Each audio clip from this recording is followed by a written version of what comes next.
I have one character that would be somewhat silly that I would like to incorporate in some future campaign. A mutant. But yeah, most of my other characters I made are somewhat similar heroic trope.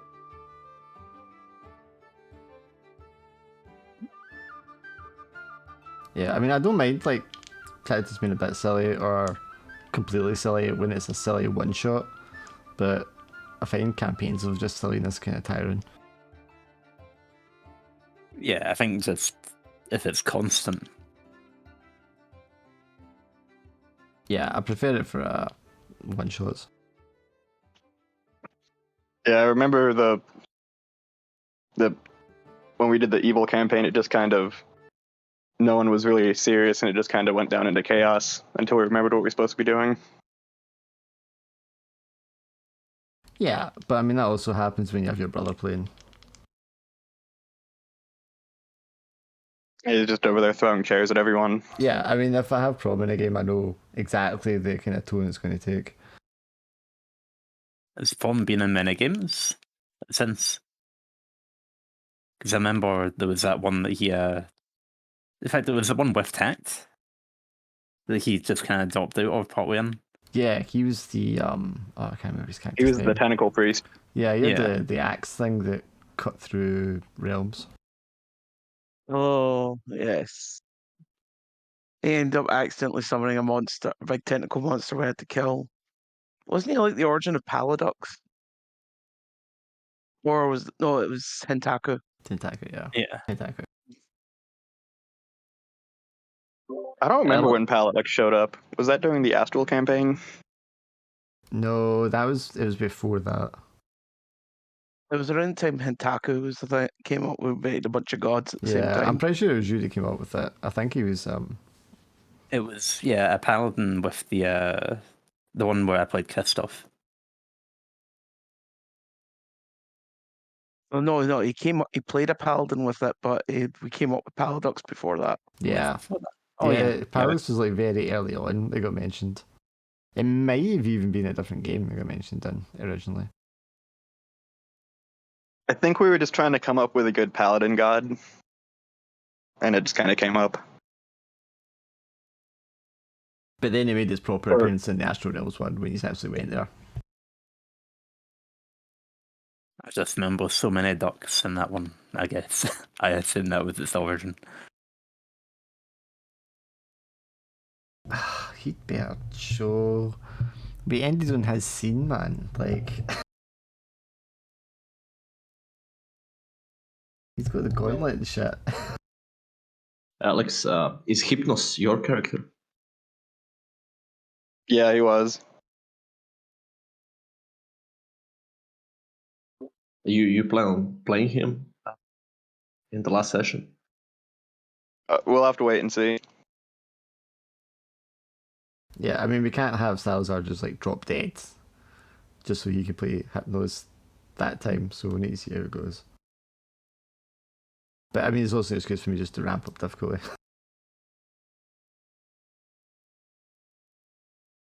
You'll ramp up the difficulty and end up killing everyone but him. I mean, that's also a story. He has to fight himself. A shorter story, but yeah. Yeah, it's just the last session. It's just me killing myself. Well, you're deciding which one of your sides wants to win.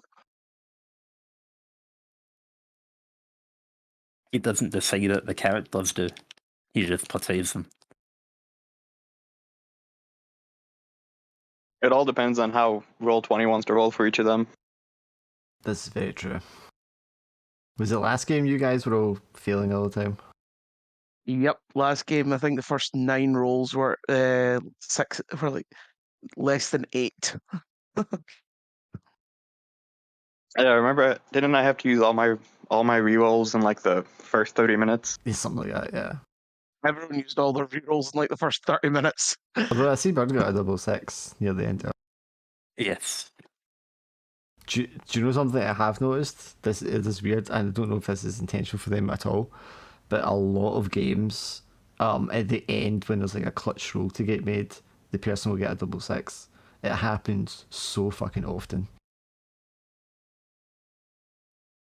I don't know if Roll20 has like estimated how long sessions normally are, and then like ups the chances of you getting a better roll towards the end. Conspiracy mindset, John. It really honestly feels like that, man, because there's been so, especially in my Mythos game, there was so many, like the last couple of rolls were just like double six.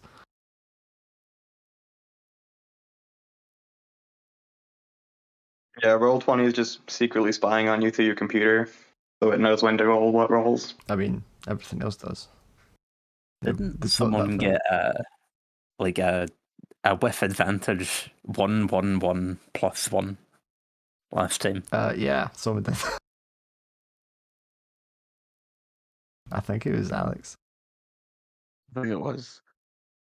He had a roll with advantage and he rolled 3 ones and he had a +1. So it just Yeah, Salazar. I like the one better where I rolled with disadvantage and I still got just 3 ones. I don't know if it's advantage or disadvantage. It's 3d6 when you got 3 ones, yeah. I think it was with advantage. I mean, looking back up here, there's a lot of ones getting rolled. your last game was horrific for dice rolls.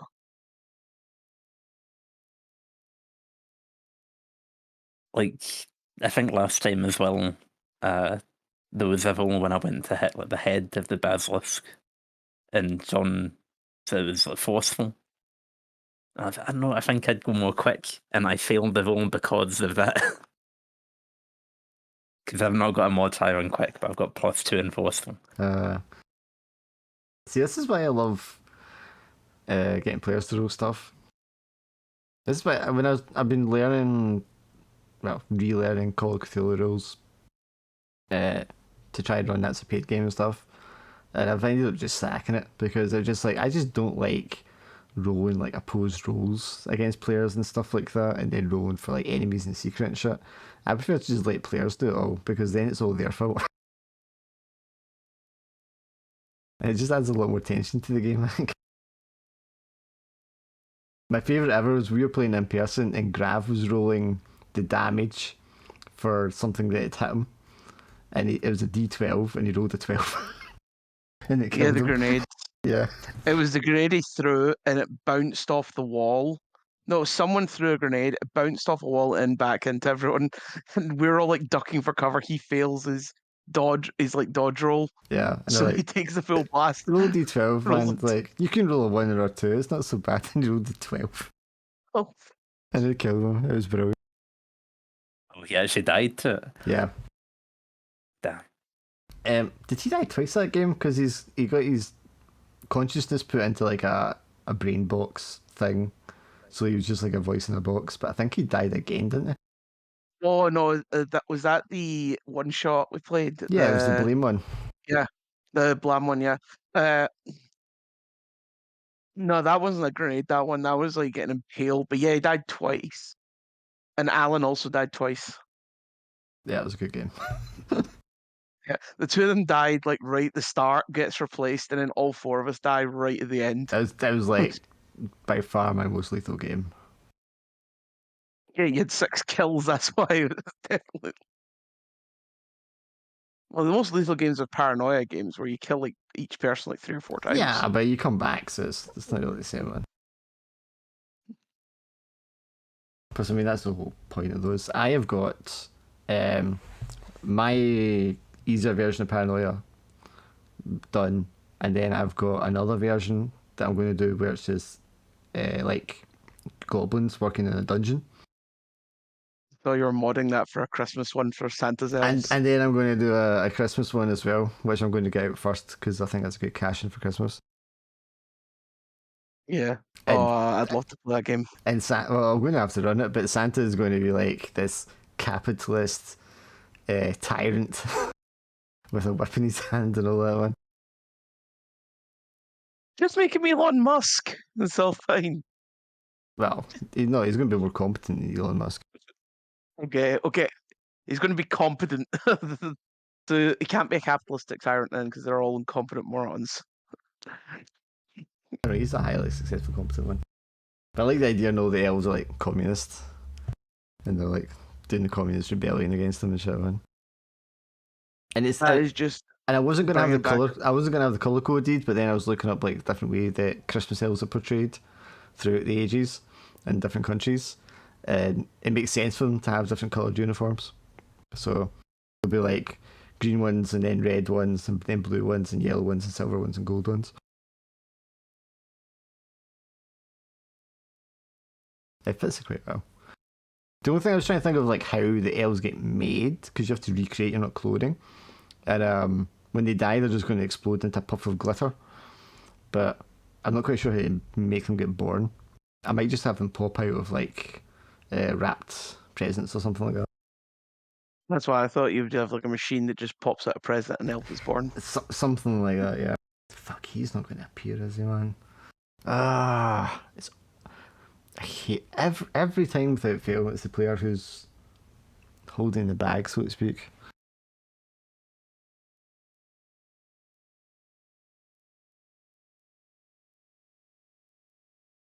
Fuck, I don't even know how to. Because he's got the. Just a reminder that I won't be here next week. Yeah, I mean that's fine. I know that's gonna happen. Fuck, he's got the gauntlet. He was at the window and he was watching the ash starting to fall, and he was on the verge of like fucking madness or something in the morning. I mean, I don't know if he was intending on doing something with that, or if he's going to slip it back into Falco's possession, or if he's going to have it out with Falco. This is a really awkward place to have it, man. Yeah. Oh. What the hell is it, man? I honestly don't know how to proceed from this bit. I mean, you can keep going, but I mean, you just kind of have to ignore the gauntlet, I guess, which is, especially Falco's going to be like, where's the gauntlet? Yeah, well, Drac could just have disappeared from the airship.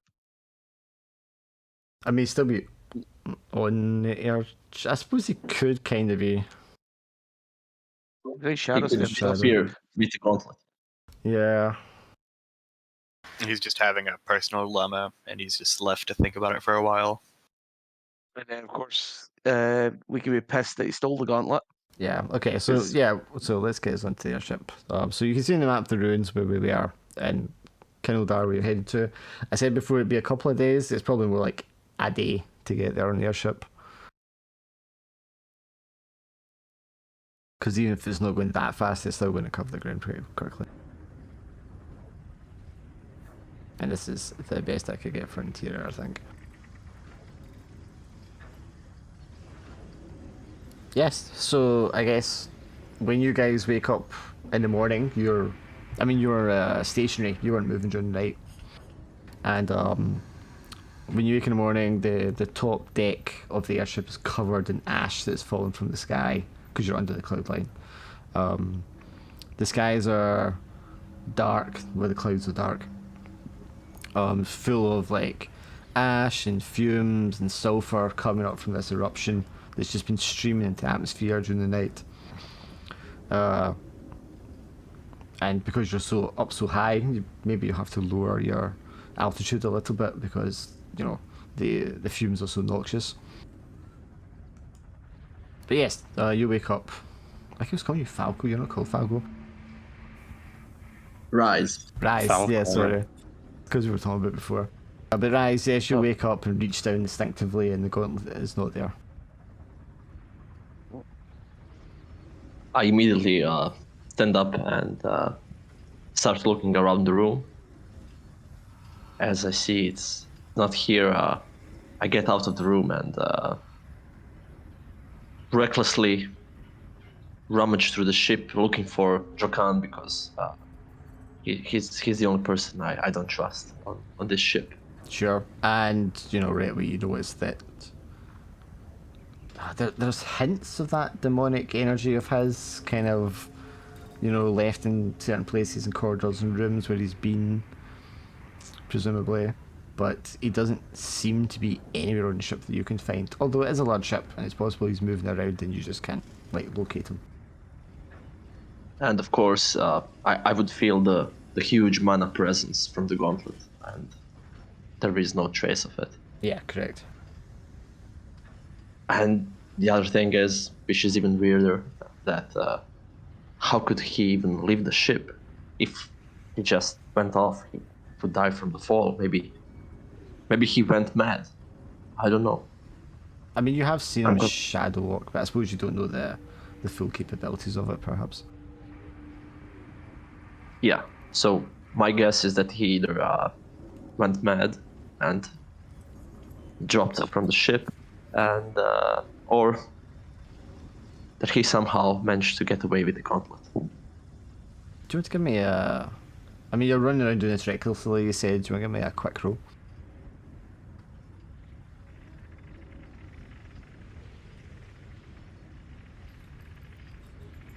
Yes. Do you have a modifier to that? No.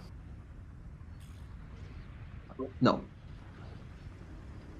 Yeah, I mean, just to be described, you know, there's hints of his energy where he's been, but nothing indicating, like, where he might have left or where he might be hiding.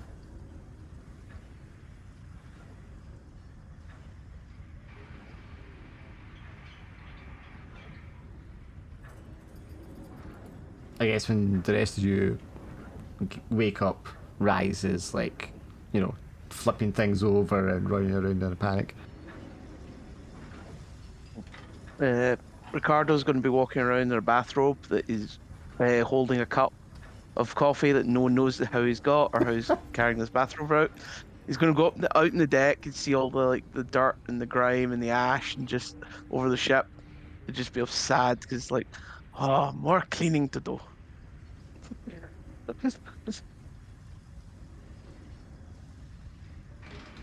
And he'll probably see Rise running about and he's like, just don't need to be this active in the morning. Come, relax. That It's a little fucking workout. demon. That fucking demon. He stole the gauntlet. He's gotten away. I kind of would have expected the Salva or Ricardo to be active in the morning, honestly. Oh no, he's active throughout the night, remember, normally. I mean, I feel like he'd be active in the morning too. Only when he's been active through the night, when he's actually sleeping at the night, it's not exactly the morning person. Fair enough.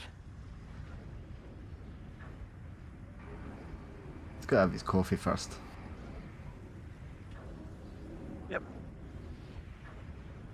I imagine Salazar has enough senses to wake up if something happens, but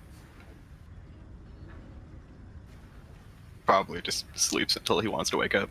I mean, I can imagine Salazar snoring and this big flake of ash goes in his mouth and it causes you to sit up and cough profusely. And he'll Profusely? just, yeah, and he'll just see you kind of like arise from under this blanket of ash. What happened?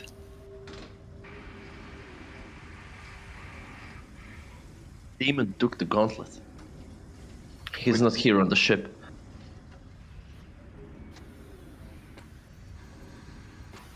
What gauntlet?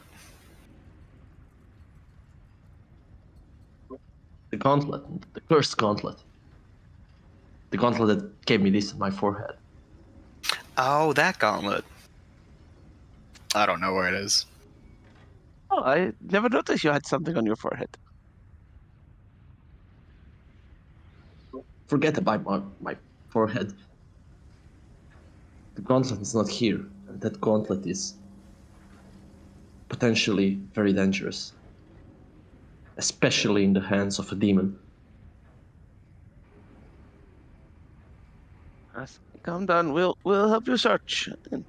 We'll find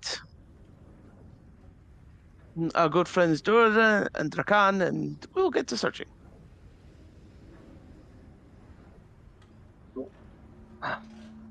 There's no point. I would feel the gauntlet if it's here on the ship, but it's not here. And Drakan, he's not here either. Can you connect the dots? I'm sure we'll cross paths at some point. Takes about 5 seconds to Ricardo go, you think he stole it? I know he stole it.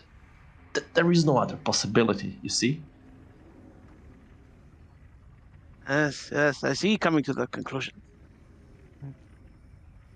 I should have never trusted him in the first place. I didn't even warn you about him. I know what he is. He is a demon, hiding behind the mask and the cloaks. Finally, his true nature have come on the outside.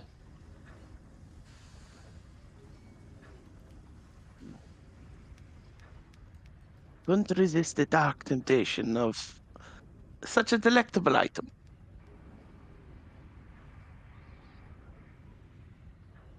Beyond the rise on the upper deck, Salazar, as you're kind of like brushing off all the ash from your blanket, you can see a thin, shadowy figure standing at the corner under one of the pillars underneath the propellers. And just as you kind of catch sight of it, it steps backwards and disappears into the shadow.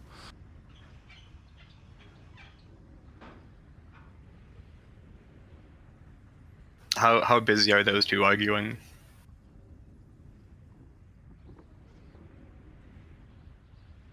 We've kind of came to an agreement, so we're not arguing anymore.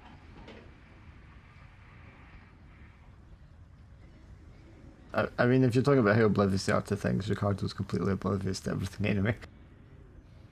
I didn't even notice that he had a thing in his forehead until he pointed it out. Yeah. I'm gonna quickly pull my bow out from my pack and chase after the shadow.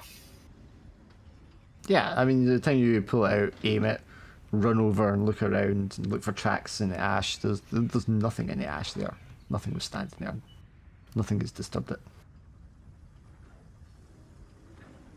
Something was just here. It was watching us.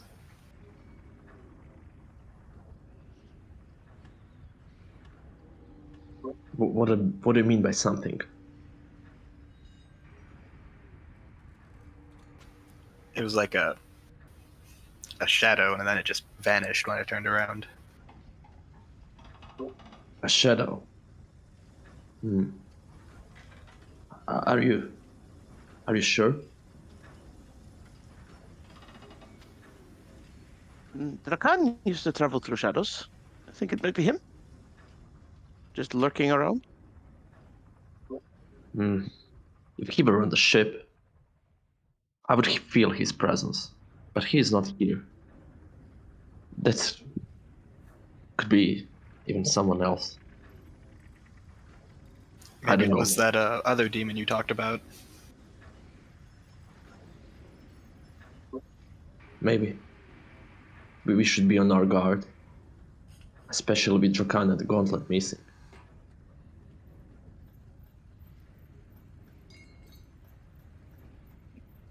Imagine there's like a loud stomp behind them as Durridam finally emerges. And he's like, Gods, I slept like a rock.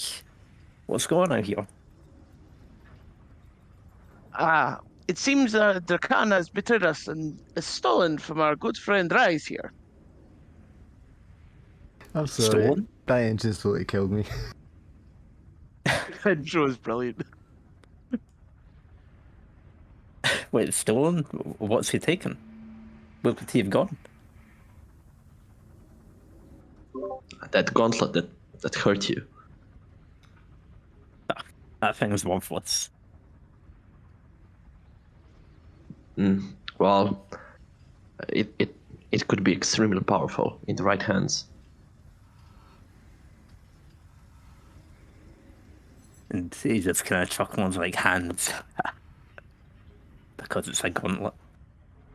And he's like, well, let's get on our way. And he just kind of walks back in to the controls. Yes. If it's as you say that he is no longer on the ship, then there's nothing we can do. Let's prepare for takeoff. And it's good to hear you had a good night's sleep, my friend. It's Pat Durden in the arm. And Durridam finally notices, he's like, well, is there a bath on this ship?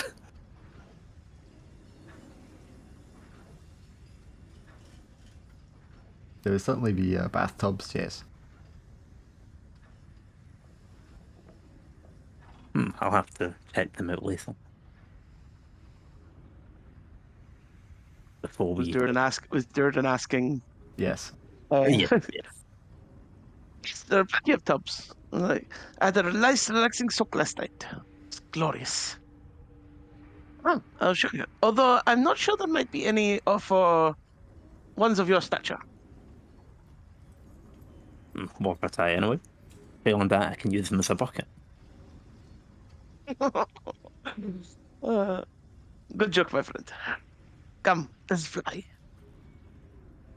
And he just doesn't understand what he means as a joke, but he goes on anyway.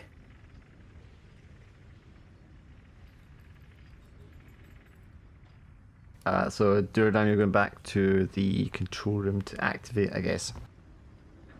Yes, just carry on course unless Rise has anything to say about it. No, Ricardo was right. Nothing we can do about it now. We should proceed with our quest. And hopefully, maybe we and Drakan are going to the same places. Out of character, did anybody level up during that rest? I didn't.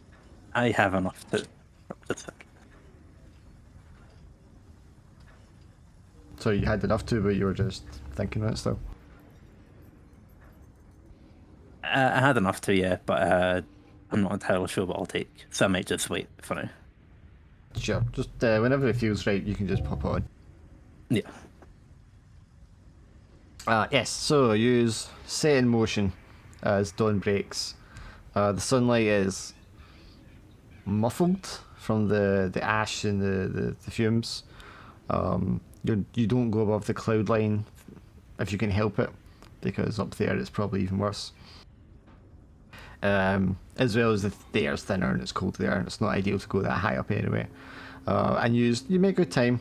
You know the direction you go in, even though you can't see the mountains clearly now. And you get a few hours into your journey before you see something, a dark shape coming through the mist and the ash. It seems to be slowly kind of blowing with the wind in your direction against you. And as I imagine there's like periscopes or telescopes on the airship, so you can see at distance. And looking through those, you can see it is another airship of a very different design. Am I able to recognize it? I think Durridam might be the one to recognise it.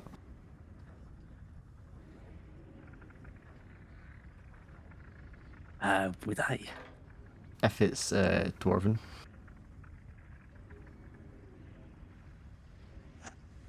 You can grow clever if you want to see if he has that kind of knowledge. Yeah, I'll just double clever. Yes. 7. Yeah, I mean, you've either seen it, like, not up close, probably at distance, or maybe while it's being constructed, but you recognise the design, anyway, as being dwarvish.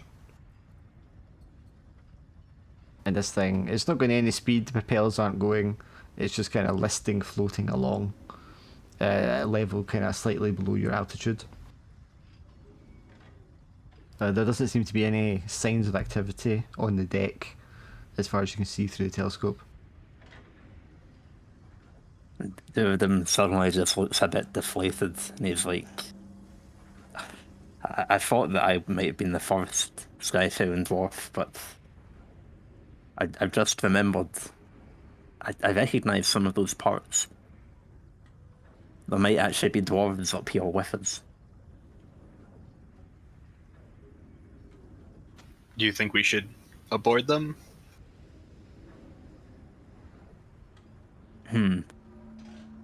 Might they have been taken? It might not be dwarves on board that ship, even if it's Dwarven in make.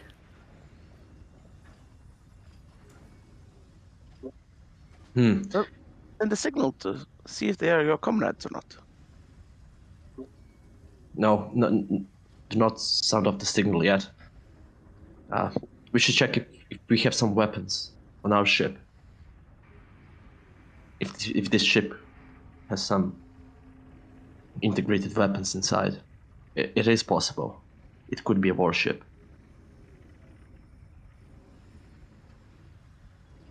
How- We can always ram them. How close are we to them? I mean, you're going to be, because you're using telescopes, look at them, you'll be 700 meters away. And they're going to be below you because they're at a lower altitude. I don't know, about 100 feet or so.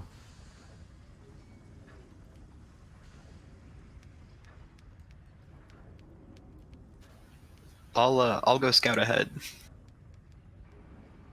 See if I can find out what happened. And Salazar's just gonna run to the edge of the ship and jump off. At what point do you call or whistle for your shark? Right when I'm at the level of the ship. Probably just below it. So you want to wait until you've fallen like 100 feet before you call for the shark? Yeah.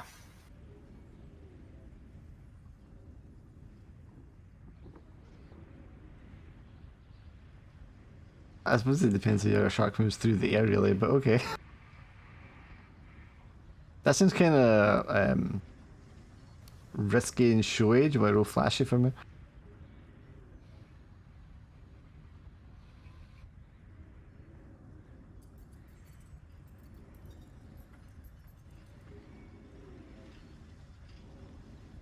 Okay, I guess your shark's very quick through the air.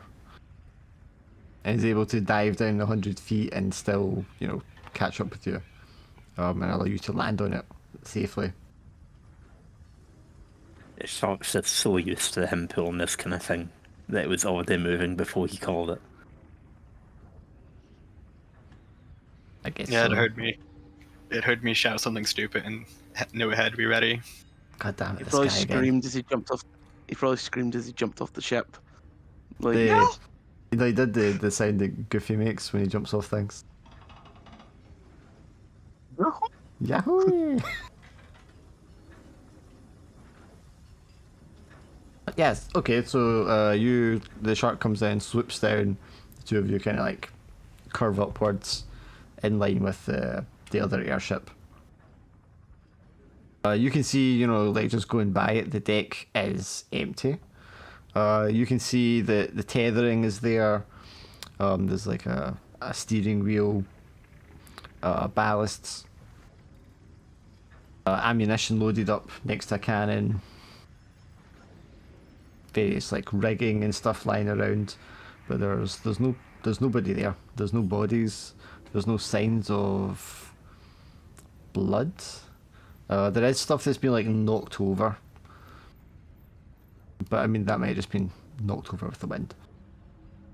So it looks like they were a fight and they just vanished in the middle of it. Could be, yeah.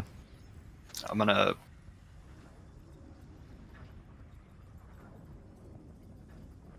I'll pull out a mirror and like signal to the rest of them on the ship.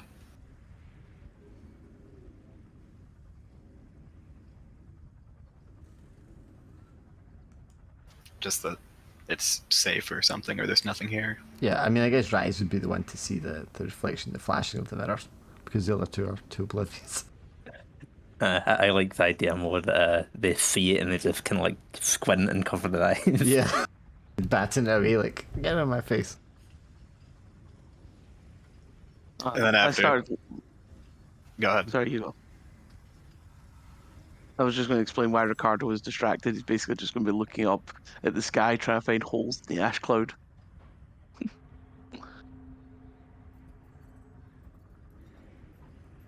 After I signal them, I'm just gonna jump off Sherman onto the deck. Salazar is signaling us something, and it looks like he boarded the ship. That could be a good thing. Maybe. So Salza, there is like a thin layer of ash on most of the decking. The huge air balloons above it kind of shield it, but some of it's kind of blown onto it. So, judging by the kind of thickness of this layer, it couldn't have been more than an hour or two ago that whatever happened here.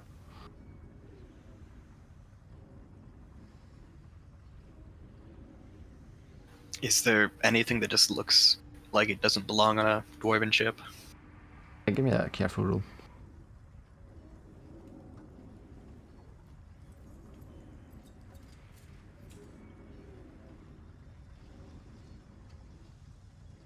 No, I mean, I guess you're not used to dwarf stuff, so everything here looks like it could pass for what should be here. And I guess with the ash, there's not really any tracks to see what was happening before they disappeared. Yeah, correct.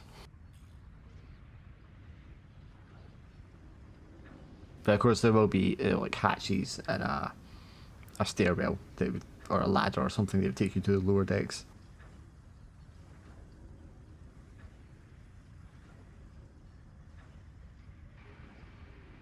Should I go check it out, or should I wait for the others?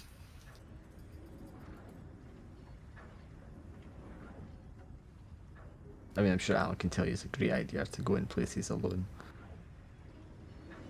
Always works out for me. All right, I'll go down. I'll go below deck.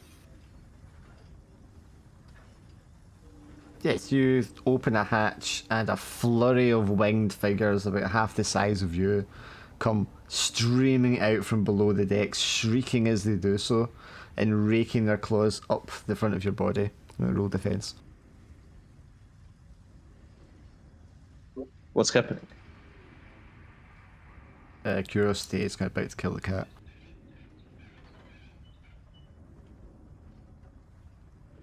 All right, so would a Gammadson help against claws since they're sharp? I'll give you some protection, yeah.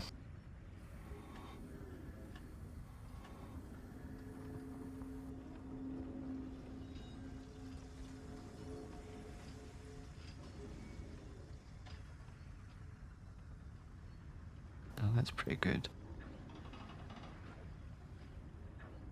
You take a pain and distress.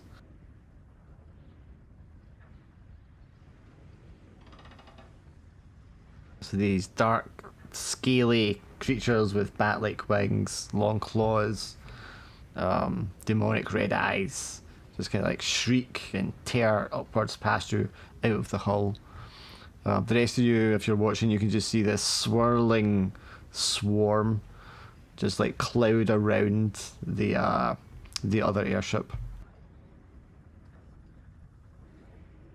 So I'll be bleeding, and I'll make a mistake.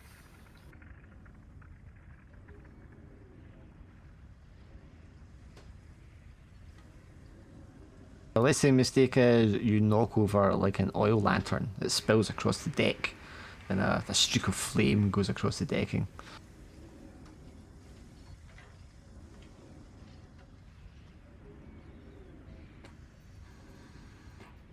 So what would you like to do? I guess I'll pull out my sword and try to fend them off while I make my way towards the edge of the ship. Okay. You guys that can see this from above, what would you like to do? Rise is looking if the ship has some weapons integrated. Why don't you give me a clever roll? Because we discerned earlier that there was controls for something that suggested a weapon of or something with force. And you can sort of determine that on the bow there is some kind of weaponry there installed.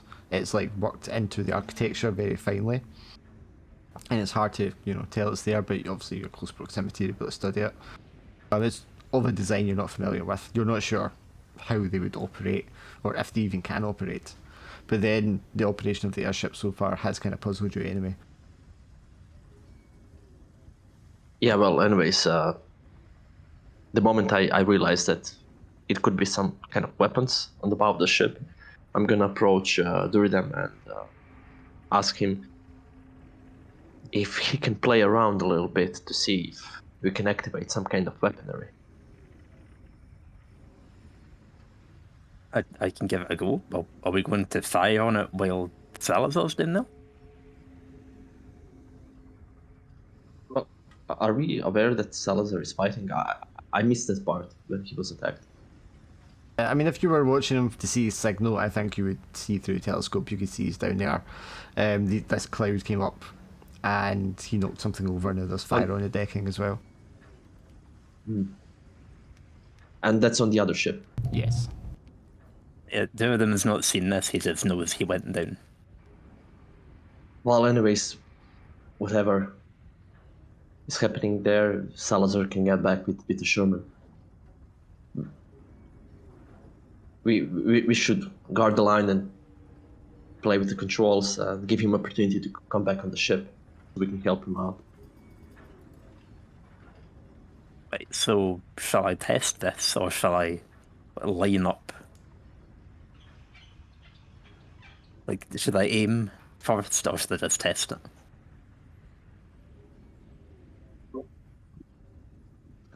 I don't know. Test it, I guess. Aye, Captain. I think it's Durridam. yeah. Just going to. Yes.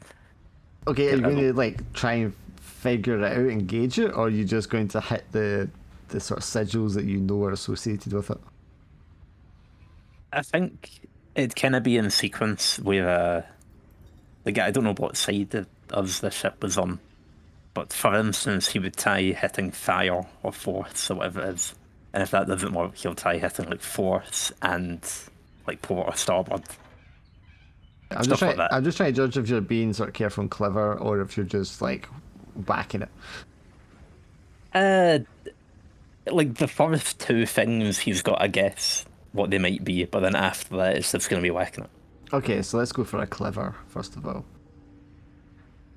Well, that's not good. So you're applying a bit of knowledge. A 7. Yes, you had the sigils that you know associated with this kind of force power thing, and the whole ship kind of like hums and throbs. You can see sort of like blue rings of energy pulsating along the sides of the ship towards the front, and the intensity of something kind of like powering up sounds.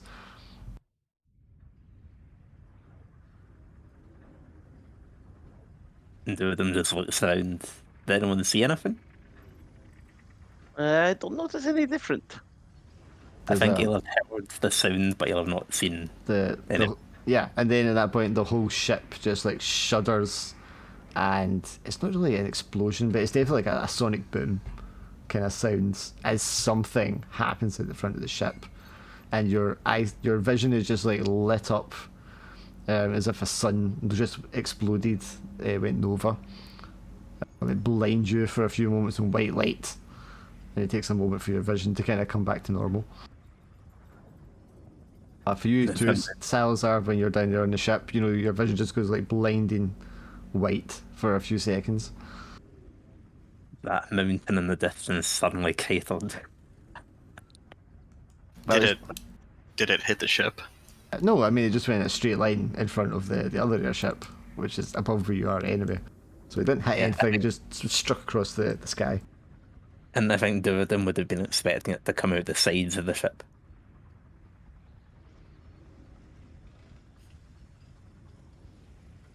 I don't think we should fire that while Salazar's down there. Yes, that's why we are testing it now. Now, we know we did something. Well, now we can turn the ship and aim towards the other ship, and we'll see if they're a foe. We can light them up. Are the demons also stunned by the giant laser that shot past them? There'll be kind of momentary disarray, but so you are like fending them off as you're retreating, yes. Can I try to take advantage of it and just like launch a flurry of arrows at them? So there are a big swarm, a big cloud of them, but you can certainly try and do that if you want. I'll say that your advantage for them kind of being frazzled, blinded, cancels the disadvantage you'd have had. So it's just a normal shot. And if you're doing it kind of quickly, I would think it's quick.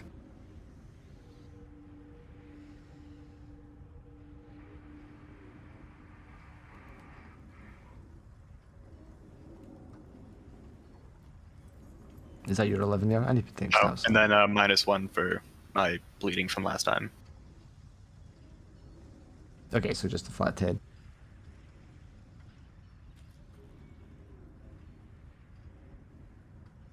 Yeah.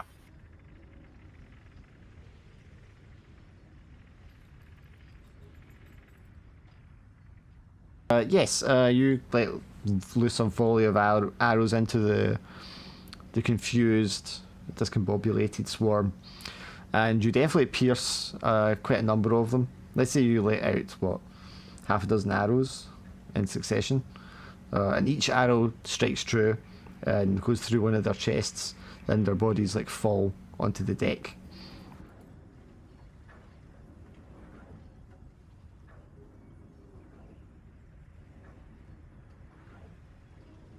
But there just seems to be more and more of them just like streaming out from below the decks, and this cloud, this swarm, just like encircles the balloons of this ship as they kind of try to get their bearings on what just happened. All right, then I just want to grab one of the ones I just killed and then jump off the ship. You bet so far, Sherman, as you jump. Yeah. Okay. So Rise, Durridam, what would you like to do?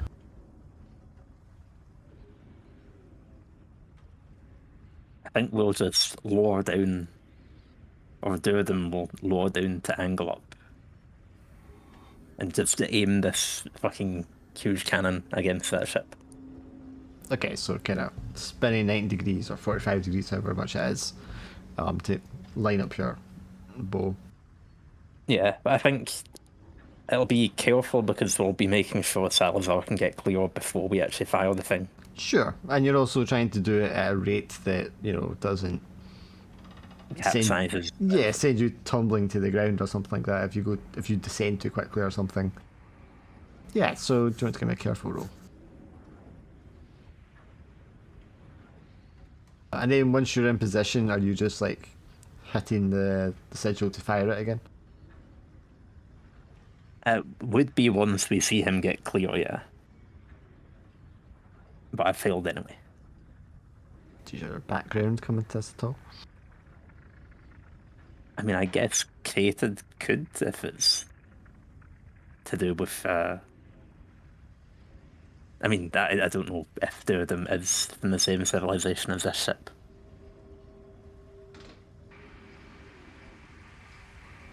Even if you were, I'm not sure it's kind of related to the operation of it. Hang on, I gave you it before though for operating it, didn't I? I don't recall. I think I gave it before You last did. time. Yeah, I think I did last time. So you can reroll if you want. I'm eating dinner now, so I'll be a little less chatty. Oh, 11 if I get the view. Okay, well, yes, that's better. Yes, so you, after a lot of fidgeting, you manage to like get yourself turning in a steady curve, declining at the same time.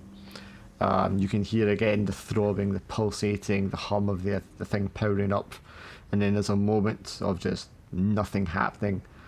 And perhaps this time, because you're prepared for it, you cover your eyes in time as this blinding light just like takes up the whole sky in front of you.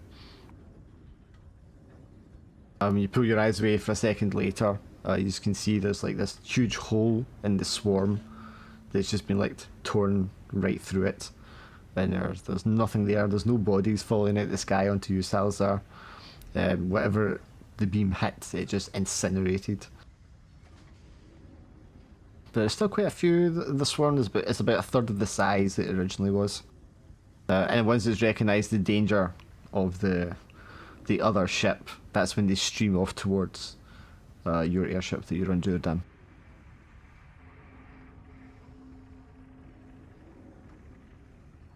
Do we have a less targeted thing? I'm going to intercept them approaching. Durridam's just going to mess around with the commands on the tablet and see if he can get some like close range dispersal thing. But presumably if there were lots of weapons like built into the sides of the ship, there might be something which is more useful in this situation. Maybe a quickly for that one, since you're kind of just frantically looking around and hitting things. And I see. So hopefully I don't kill all of us. Can I try to help him? Just, I don't think so, because you're not even there. I mean, help fend them off. You can help fend them off, yeah, but it's not going to help his role for this.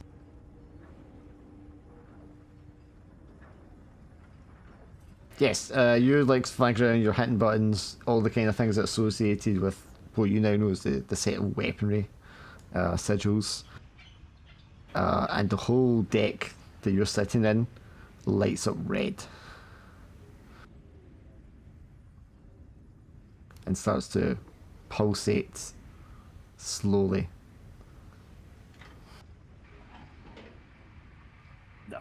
Do you know what's happening, guys? I have no idea. Whatever this thing is, this is the first time I see it. But you know what I guess? I guess it would harm anyone in close proximity to this. Well, whatever this is. This could harm Salazar if he ought to board the ship. We should be careful. So what was Is it? there a stop button? And he's just like looking around. Yeah, you look around for stop button, you're like, a cancel thing, and the pulsating red light in the area that you're standing in seems to be getting slightly faster. So what do you want to do, Salazar? Since I'm holding on to one of the ones that I killed, Mm-hmm. I'll pull out the Void Blade and try to rush through the cloud to kill a few of them. Okay, you're gonna have disadvantage, but it'll be quickly.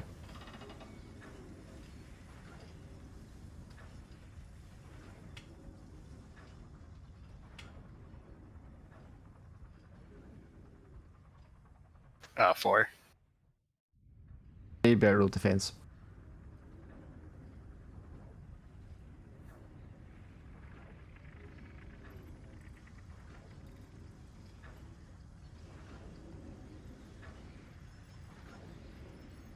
So you're going to take a wound and then either a pain or a stress in addition to that. You're going to tear into him with the Void Blade. Just slicing through one, you slice through another one, no problem at all. But instantly the cloud turns on you and they just tear into you. Fangs, claws, talons, ripping, shredding you apart.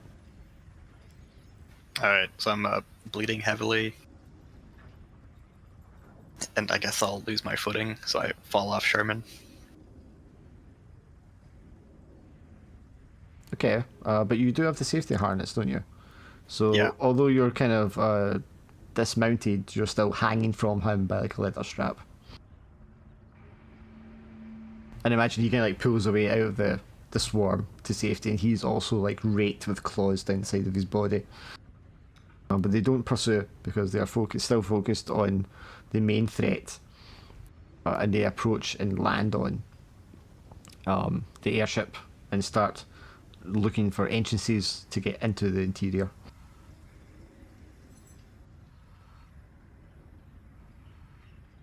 Ricardo and Durridam and Rise, you guys will see them and hear them, the fluttering, the shrieking of them as they land and start to come through the hallways. Ricardo will go to guard the door.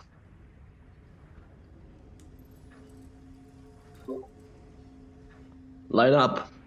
We are defending this room.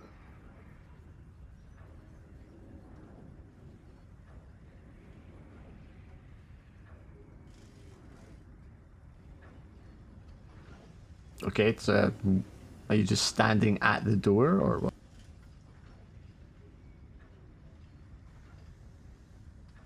I'll Well- go outside the cockpit, lock the door. Bryce wants to come with me, he can. But if he doesn't, I'll tell him to seal the door behind me. Don't let anyone in.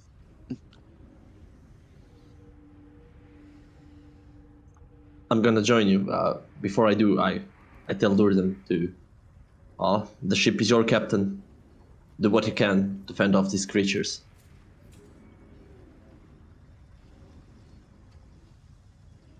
And as you are walking to step out this door, that red light is getting faster and faster. The way it kind of like throbs, dims and glows again.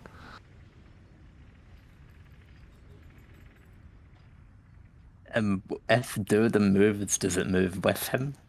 No, just the whole chamber you're in. In fact, the whole interior of the ship has got these red lights along the edges of the floor. So wherever you're looking, wherever you're going to see it.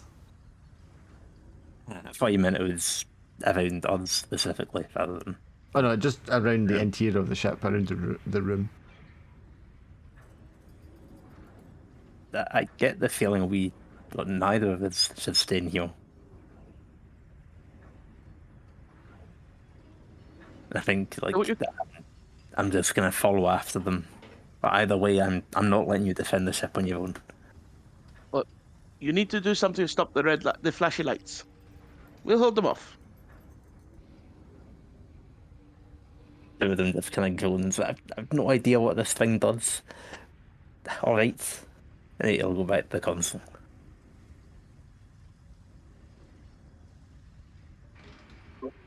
I approve and nod to Durridam.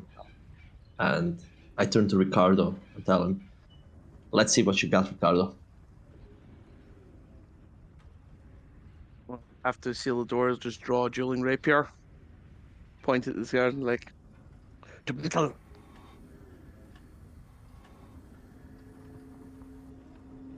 I mean, the Jews are going into the corridor there, standing in defence of the room outside the door. When the swarm comes at you, they're just going to come flying, tearing, speeding down the hallway, claws, talons outstretched, and just plough straight into you.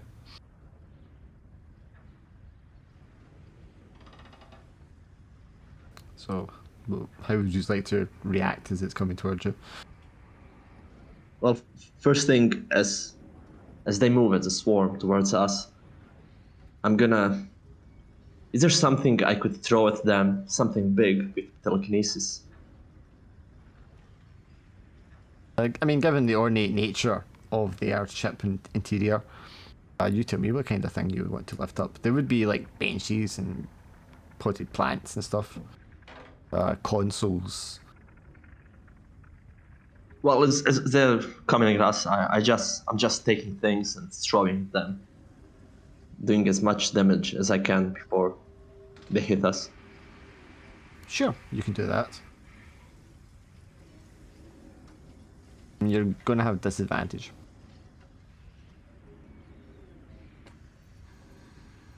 I'm gonna use my true grit here and roll with advantage. Okay. Well, that would just cancel out, so it'd be a normal roll.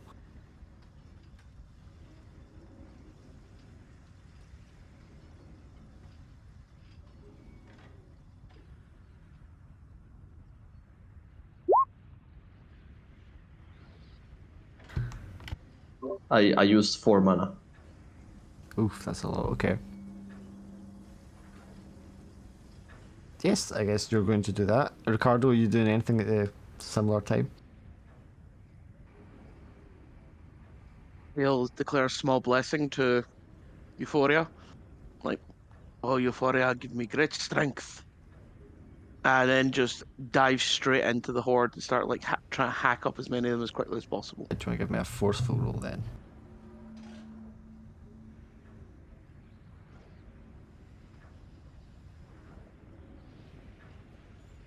Okay, that's half of it.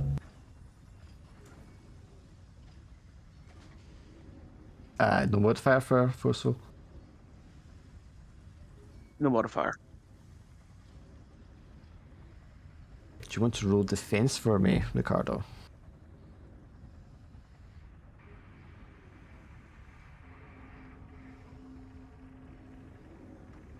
I have +3. So it's an 8. Okay, so you're going to take a pain and then either a wound or a stress. You dive into them, hacking and slashing furiously, and obviously, there's some comeback as they're kind of like slashing into you at the same time.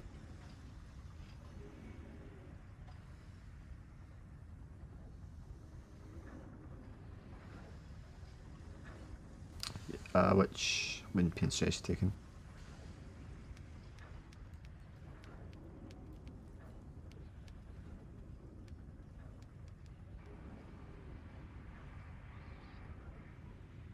So it was a wound and a pain or stress, or all 3?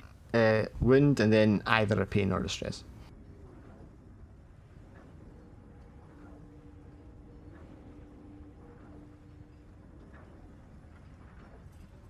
I'm going to cry out loudly in pain. And I'll start bleeding heavily. Sure. Yeah, you're getting cut up. You cry loudly in pain.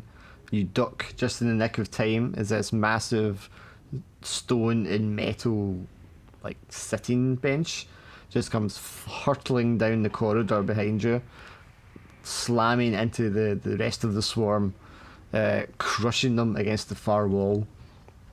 And the last couple that are left alive kind of panic and flutter off in different directions.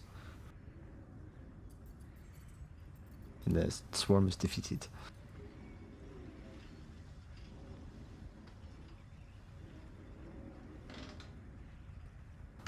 I'm gonna rush over to Ricardo's side, and That was a close one.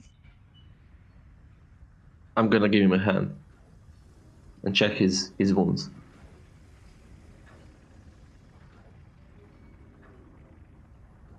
It's but a scratch, young man. Come. Continue searching to clear the rest of the horde. Yes, let's clear the ship. Make sure nobody's here. The red flashing is now like accelerating, and some sort of high pitched humming is starting to signal in rhythm with it. Yeah. So Durridam, what do you want to do? I think he's just going to be like quickly tying combinations that he thinks might like stop it from doing whatever it's doing. I think quickly is a good one for you to roll. Okay. Like at this point, more just in a panic than trying to work everything out, which does not go well. Fuck. At least you're getting less XP for this. I mean, it doesn't help if I die. Yes, I mean you're like hitting everything, and along the edges of the console that you're operating with the sigils, digits are like slowly lighting up one by one, and they're going in a kind of like green to yellow to red kind of order, like a countdown.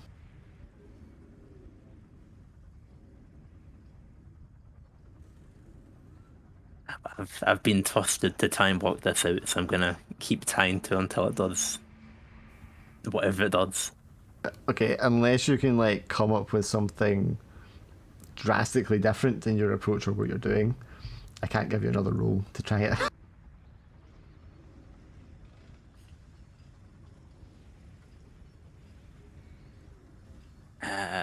I don't think I really have one.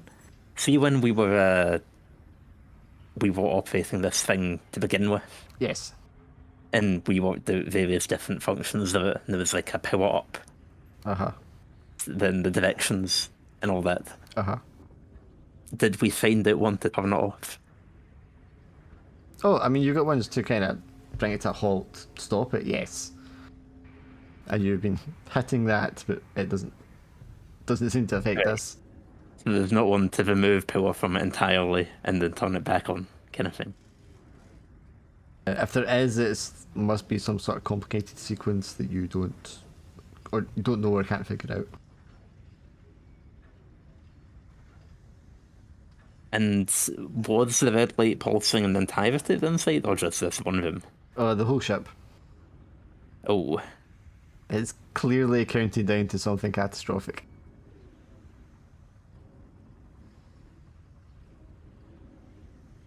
All dead. I mean, I don't know what symbols are on the.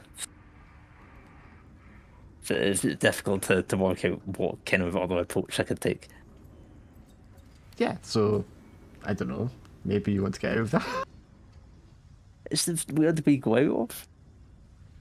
If it's only the interior of the ship, that's one thing, but if it's the entire ship, then we're just in the air. But there is another airship. If there is another airship, are we close enough? If we were firing upon it, I assume that there was a bit of a gap. A You bit know. of a gap, yeah. Well, I guess if the controls still work, then yeah, I'll try to get us within distance where we can jump aboard the other ship Sure. and then sprint out. Okay, so you guys, you've slammed all these demons, hacked them. Durridam comes like barreling out of the control room. It doesn't take a genius to figure out things are not going well in the ship with the red lights flashing and the sound. Sorry, I'm late.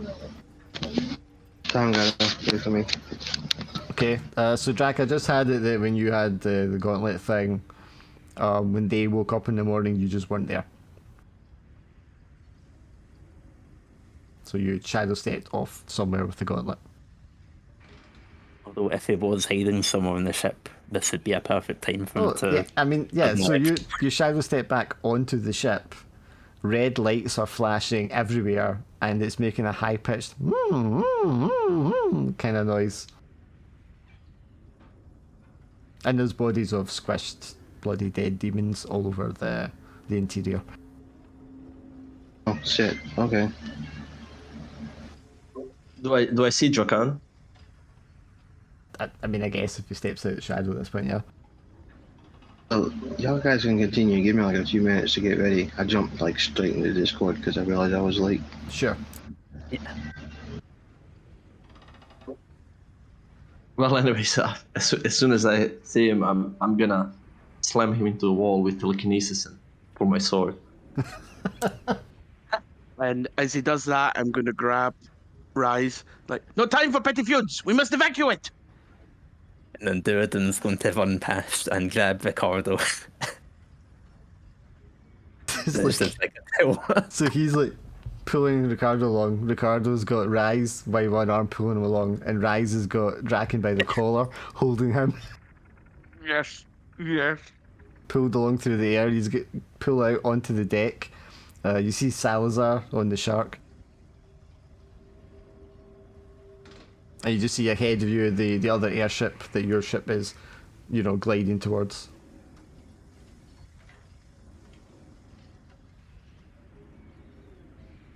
Salazar, I might need an assist here. I'm going to try and line up to toss them onto the other ship.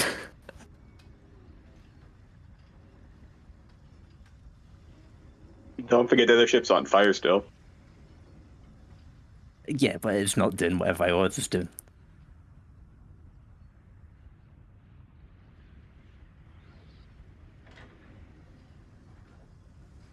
So I guess you're just yelling at him that you're going to throw them. Yes. And everyone else's reaction is just to raise their eyebrows for a moment. I mean, I'm waiting to get close enough, and then I'm going to throw them and jump over myself. If you have any objections, speak them now. Ricardo's too busy, trying to get Rise to not kill Drakan. Yeah, and Rise is too busy trying to kill Jokan. Yes, everyone's suitably distracted. Okay, so definitely a forceful, I think, to hurl them, throw them across. I think he's going to do one of those big like 360 spin fills. Did you ever play Anchor when you were in primary school? Doesn't ring a bell. He's all standing in line holding hands and like spinning around. Never mind. It's a bit like that.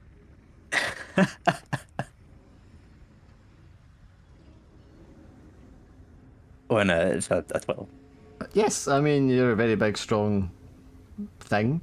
So you're able to like just spin around with a bit of momentum and just throw them out in a line.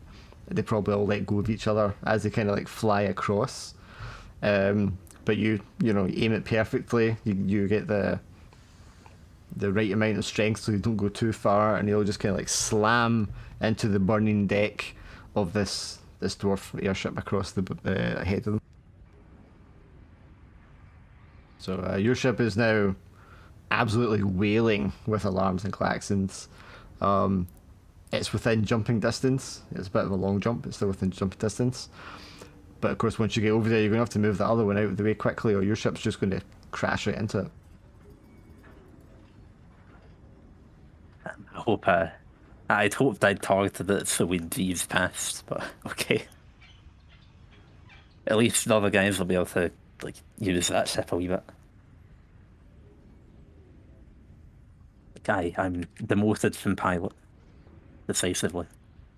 Anyway, yeah. So I'll, however much of a running like go at it, I'll like stint and try and jump over. I just imagine, dum, dum, dum. Like it's slow motion, leap through there.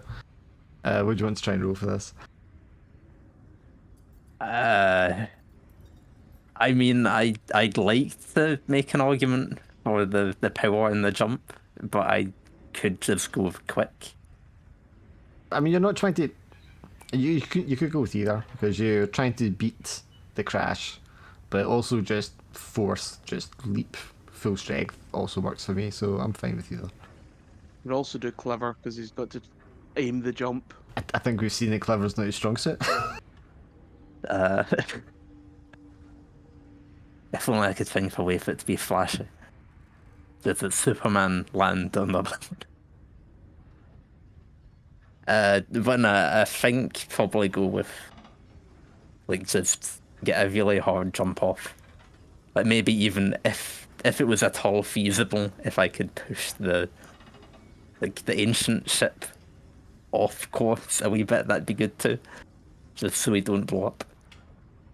With the well, if you get a good roll in the force jump, yeah, sure. I'll give it a go. Because there is an opposite reaction there. And an 8. Okay, well, with it. I'll tell you what. You can either make the jump and not knock the other ship off course, or you can not make the jump and successfully knock the ship off course. I mean, I think I have to make the jump, right? Because then at least No, we you can don't. make the hill. Ricardo what? could try and catch you. The shark could try and catch you. Yeah, I mean, you'd be leaving it up to others. Trying to catch Durridam, though? You're a rock. You'll be fine. Yeah, I think I have to take that he'll make the jump. Yes. Okay. So you launch off. It nudges the direction of the ship a little bit, but it's a very large ship that you guys are on. Even if it's like coming at an angle, it's probably still going to slam into the side of it. And if it does whatever it's going to do, you're going to be in the radius of that anyway.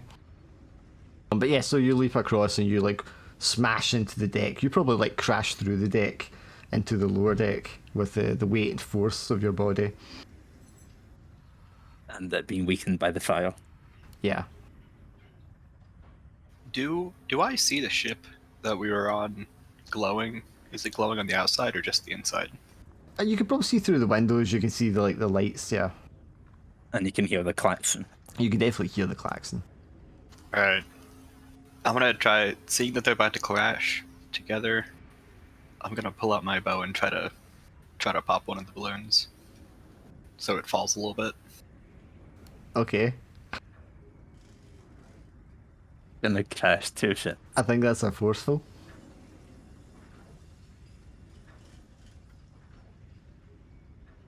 Because presumably these are made so that they deflect, minor arms or whatever.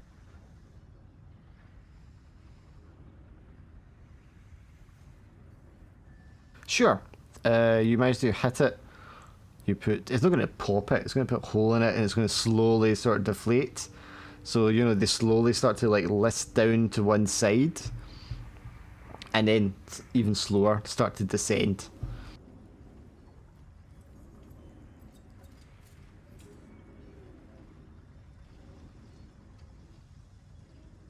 All this while I'm still just hanging off my shark. Yeah, so and you're hanging from below your shark by a strap. So the other ship is not going to crash into them directly. It'll just brush against the balloons. Whether that's going to be fast enough to avoid whatever's happening to the airship remains to be seen. So you guys that crash onto the deck of the Dwarven airship, what do you want to do? You got the decks, kind of got a line of fire across it.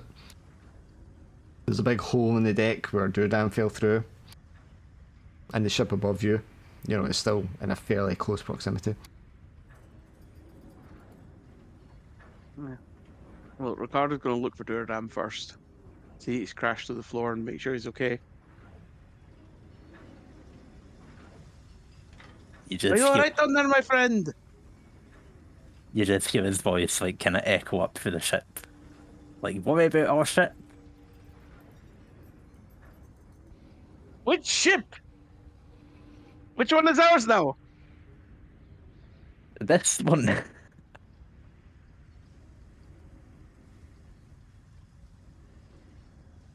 The sound of klaxons in the distance is replaced by a long, low frequency, bassy hum tone that's just steadily getting louder and louder. You can see pulsating rings of amber energy along the decks of the other airship.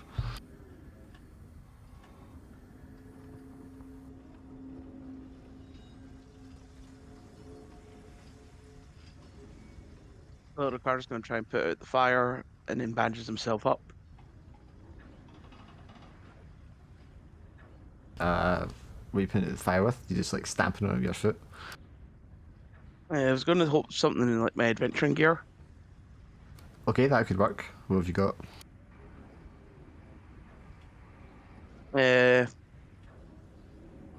Probably just water. It's a picture of water or something. Yep. Yeah, I think that'll work. Yeah. I was going to use it for a bath. That's a lot of water, yeah.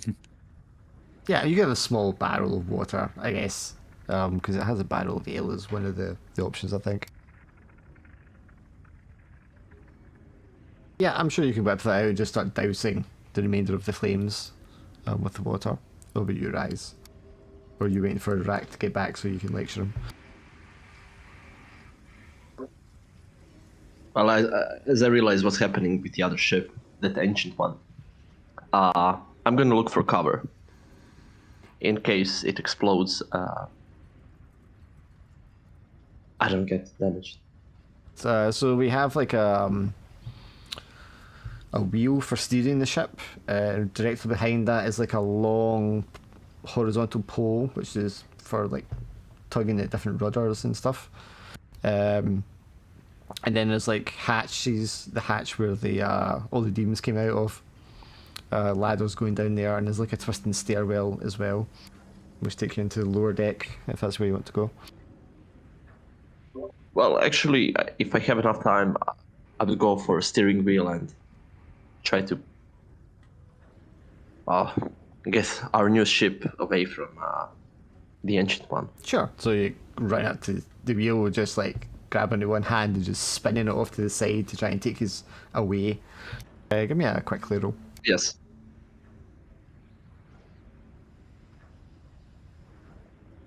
Are you coming down to the ship, Salazar, or are you just trying to put distance between you and everything that's happening? seeing how they're gonna have to land anyway, and something bad is happening to the big ship, I'm gonna head towards the ground and just wait and see where they land. Okay, do you want to also give me a quick clue roll? Everyone's just trying to put distance between them and the airship. Would I have advantage for riding? I would say normally yes, but not while you're hanging by the strap. Oh, okay.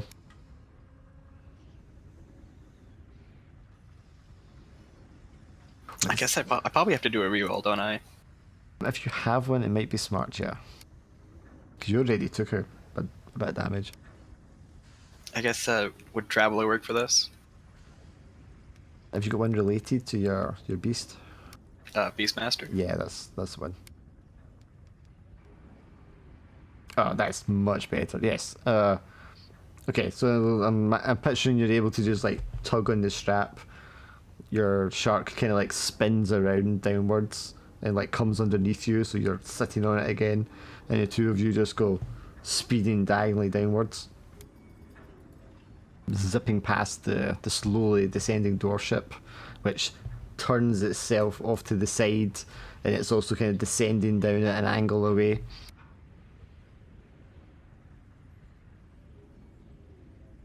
I think Durridam will be fine. I think Ricardo, Rise, and Drac are going to take a pain each. Crash, bang, ballop. You're just back in time, Drac, to take a pain. Yeah. I was confused, like the bar wasn't talking, but I didn't know what the fuck was going on. I was about it. Yeah, so Rise, you managed to like turn the ship away just in time as the airship above hits a really loud, high-pitched tone. The energy above it swells and pulsates, and then the whole thing just explodes above you in a burst of energy, and it sends your ship spiraling out of control. You and Ricardo and Dracan are going to take a pain for like sort of just concussive force. Salazar, you like speed out of the way in time that you're out of the blast radius. Ricardo's going to lose his footing and he's going to be screaming, "Brandy!" Yeah, and you fall into the hole that Durridam created when he slammed into it, and you fall on top of him. You have a very strong back, my friend. Oh, this is gonna be cool. I'm gonna put an ally in immediate danger. So the ship is spiraling downwards right at Salazar. Okay, so Salazar, you managed to put enough distance between you. You come to a kind of halt. You turn around to look up and see what's happening above you, and as you do, you just see the dwarf ship spinning out of control wildly coming towards you. What'd you do?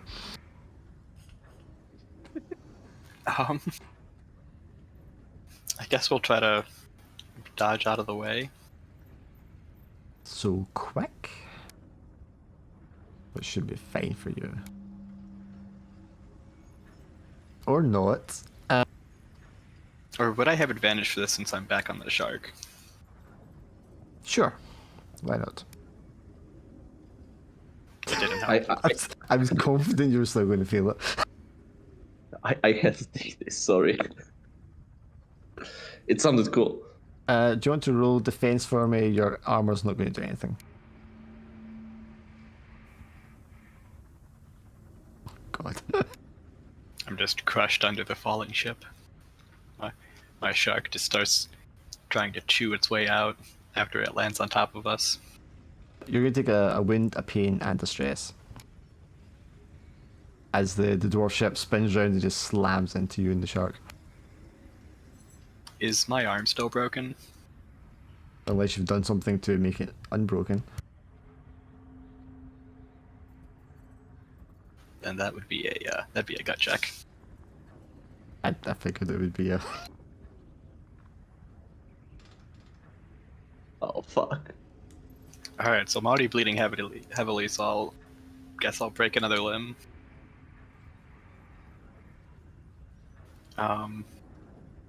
This is going to give you the harrowed quality, just for rolling it. and then it's just 2d6 to roll. Plus any XP you want to spend on the roll. I'll cry out loudly in pain. And I guess I'll freak out, causing trouble. Yep, I got an idea what that would be.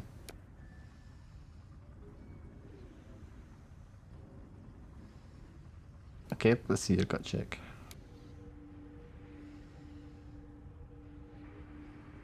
All right, I'll use 2 XP.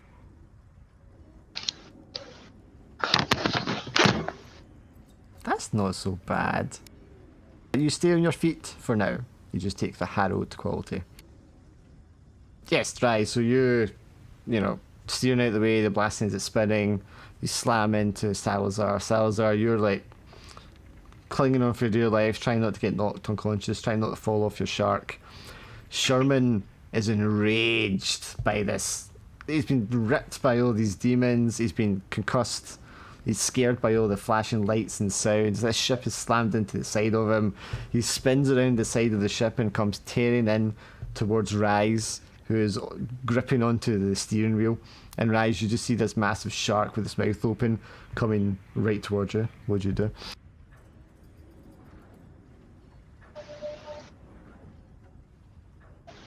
I'm gonna try to evade it. It's probably a I'm going to quick jump then. the shark. Yep, it's going to jump shark. That's a quick roll.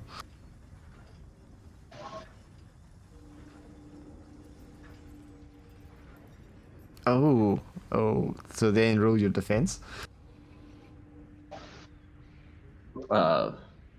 Chainmail helps. Yes, it will. Chainmail's actually very effective against shark bites. I And don't know if I want to Sherman- say anything or not. And Sherman suffered a wound, right? Yes, I believe he has.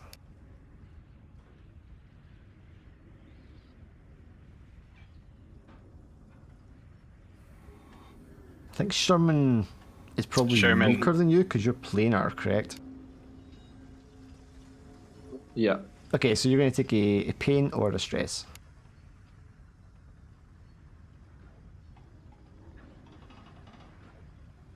One or the other. I obviously lose a grip on the steering wheel. Sure. Imagine he tries to bite you. The force of it is kind of painful, but it doesn't pierce through your chainmail.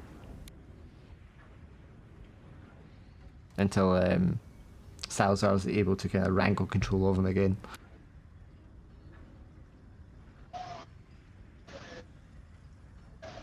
Your ship kind of spins out of control, but I mean, you're so high up already, you're able to regain control and steady it, although it's listing to one side. You know, gain control of it, you're still a couple of 100 feet high up in the air.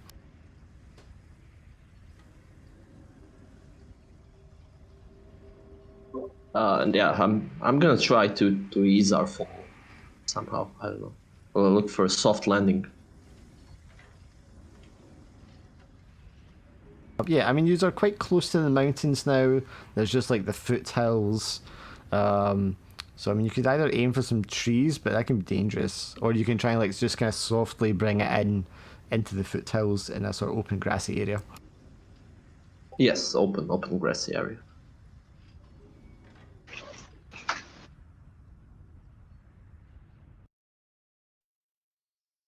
And you're able to bring it down without too much of a, you know, there's a bump in it. You can hear things creaking, snapping as it like hits the ground, but you're alive, and that's what's important. I must say, I feel such a douchebag now for almost killing Salazar. I mean, that was the one that blew up the ship. So 2 of our cohorts are trying to kill us. Gotcha. As me and Sherman just like fall to the deck, I'm gonna weakly try to reach for my last healing potion. so that I don't just pass out and die. And I'm gonna rush over to Salazar and applying bandages, stopping the bleeding, stuff like that. Sure. So I mean, imagine Salazar, you pass out because you are going to pass out because you got chick anyway, but the healing potion is in your hand when you kind of pass out, and Rise runs over and sees that you're holding the healing potion and just like forces it into your mouth.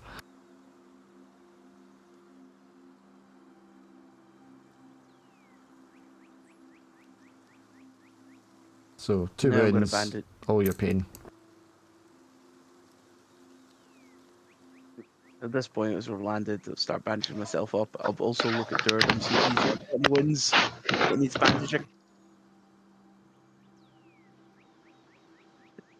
I mean, I don't think he does, really.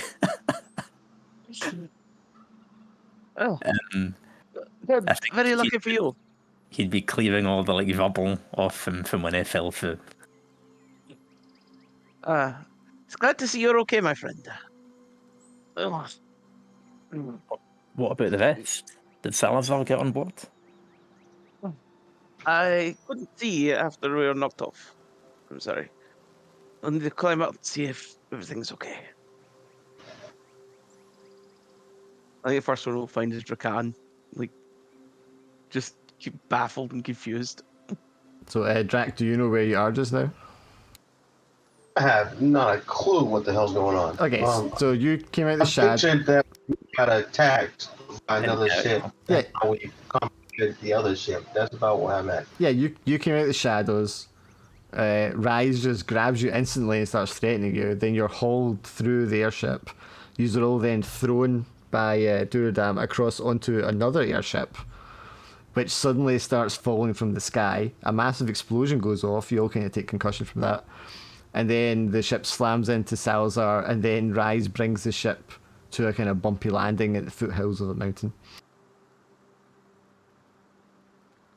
So I saw we've been attacked by demons, and now we're sick.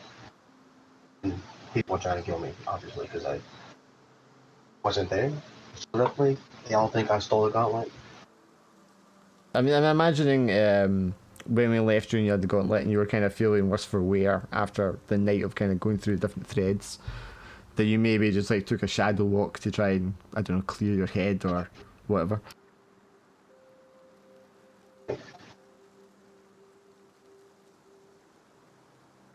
But yes, Rise seems to not be happy with you. But now you are safely on the ground. What would you like to do?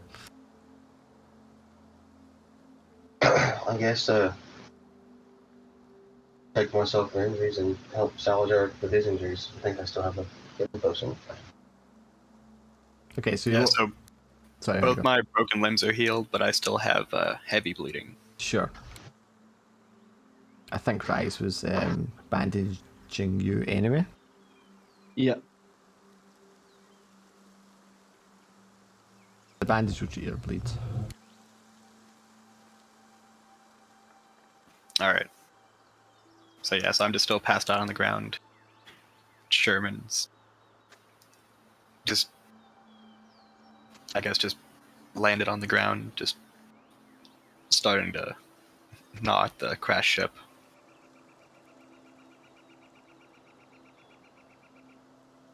Rise is like on his knees next to Salazar, tending his wound as Draken approaches.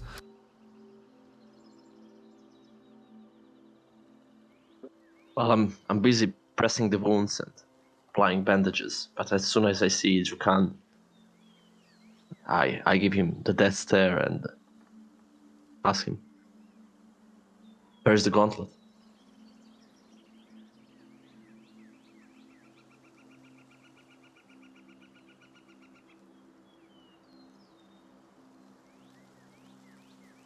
Muted Drac.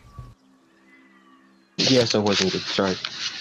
I think I'll just ignore him for now and pass the potion to Salazar, the healing potion.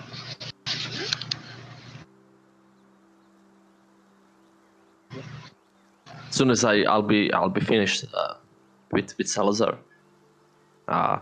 I'm gonna pull out my sword and ask for Gauntlet back. I like you like ask for the gauntlet back.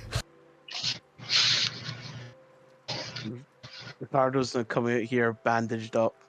Like, come now, don't be too hasty. Don't be too hasty. Did Ricardo need my healing potion instead? Yeah, right. That's it's what he just- treated all my wounds. Okay. I bandage up my heavy bleeding, but I will need some time to recover. But I'm trying to make sure you don't get into a fight at the moment. Well, if you look in worse shape than Salazar, I suppose I'll hand you the potion now.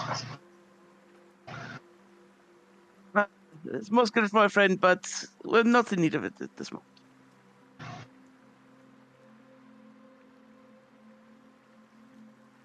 Two of them will come out covered in dust as well. But otherwise, look surprisingly fine. There's a crashing sound as the first of the remaining pieces of the airship you were on come falling out from the sky around you, smashing into the airship that you just came out of. Oh, Just before that what happens, did I I'll give you a miss? speech. Wait, just before that happens, Ricardo's giving a speech like, come, we all need to work together to repair this airship so we can get going. And the debris starts smashing the ship. And then Durridam steps out and it just goes psh, crashes behind him. Well, that idea's gone out the window.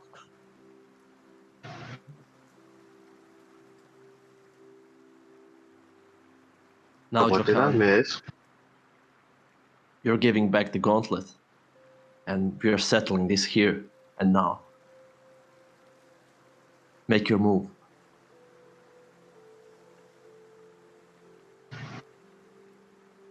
Do I look like I have a gauntlet on? I mean, you had one earlier, but whether you're still wearing it or just holding it, I don't know. No, I'm gonna not have it on me.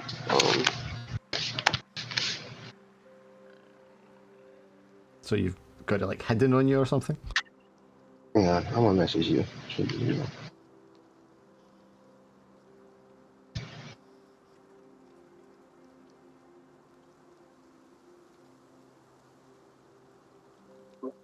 I can feel the gauntlet is here with you.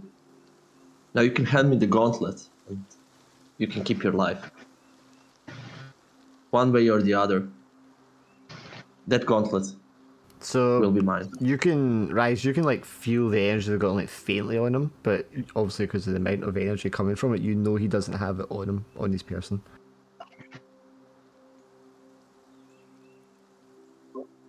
As I feel that, I'm gonna get even more frustrated, because who knows where the gauntlet could be if he's in allegiance with somebody else. That's even worse. So I'm gonna be demanding the answers. Where is the gauntlet? So, unless it's somewhere safe, hopefully no one can get to it. No, that's not gonna do. Jokan, you're gonna give the gauntlet back now. We leveled up last time, right? Like I know I did, but I didn't. Anyways. You had time to invest, I guess is what I'm asking after last session. Yes.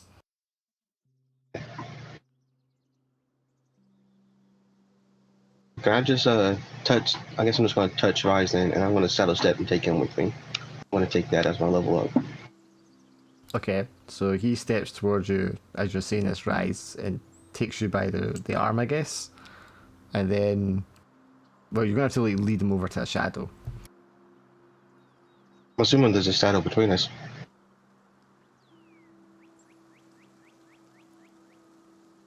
Wherever the sun is pointing out shadows at is what I was stepping into. There is, but it's going to be like a weak one because the clouds are like full of ash and the sun is mostly obscured. Wouldn't there be shadows everywhere? think he's looking for like a stronger shadow. I'm just thinking Ah, because if there's one like cast from him, it's kind of hard to get him to walk into a shadow that he's casting. If you know what I mean. There could be shadows from the wreckage of the ship. Yeah. There we go. Sure. Okay. I mean, I'm just saying like you're gonna have to like kind of like motion for him to like follow you into the shadow. That's fine. If he wants to follow, he can. If he doesn't, that's on him, I guess. Well, I have to follow you if I ought to get into possession of the gauntlet, so I follow him. I can't beat this out of you without getting closer. So the two of you disappear from sight, and Rise, you find yourself in a realm you've maybe visited on the odd occasion, but is certainly not one you're comfortable coming to, the Shadow Realm. And it is just a labyrinth of dark warrens and passages, cloaked in shadow. It's a confusing and ever-changing mess of pathways.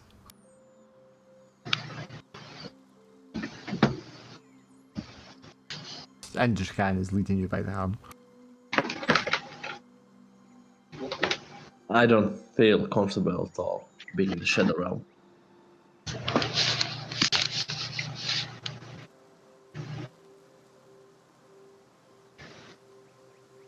And where are you taking them, Drac?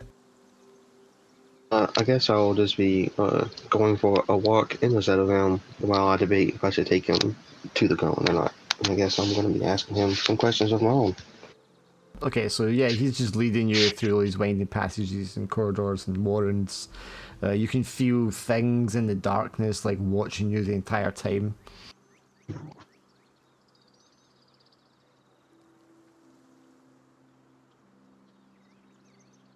Alright, so like, why do you want the gauntlet so bad? You know what it does, what it can do. This gauntlet is a great artifact, and it could also be very dangerous in the wrong hands. I still haven't figured out what I'm gonna do with the gauntlet, but it's gonna be for good purpose. I don't trust you. I don't trust you that you're the one to keep the gauntlet, and I'm not gonna let you go away with it. And look how easily I stole it from you. Well, If there had bravo. been Salazar or Ricardo, some stupid thief.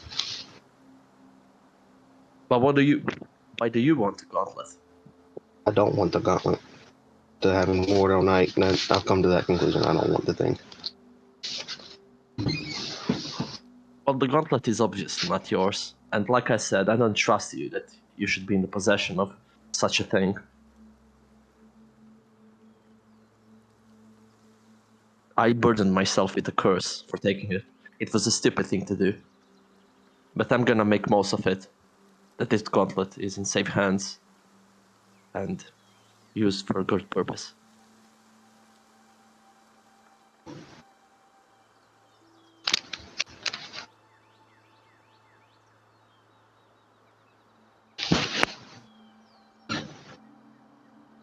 Good purpose, not for your own purpose.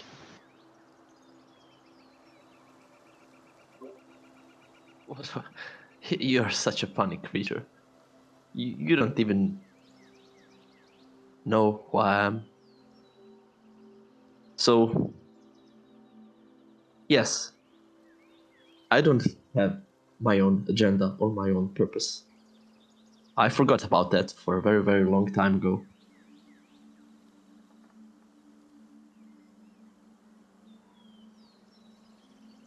But it's close. Because you took this thing, I guess, if that's the curse you're talking about. And you're not going to try to use it for your own selfish reasons?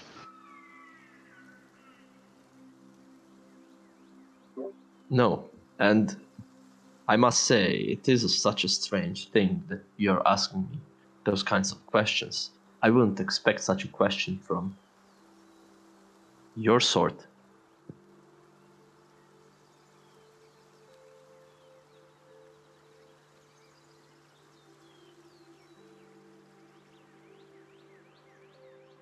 That's when you spend time looking at all the ways you could die, start thinking about things a little bit differently.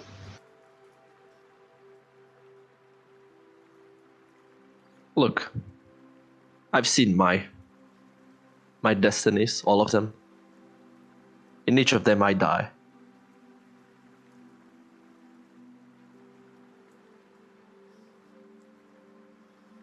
Rather soon, by the way.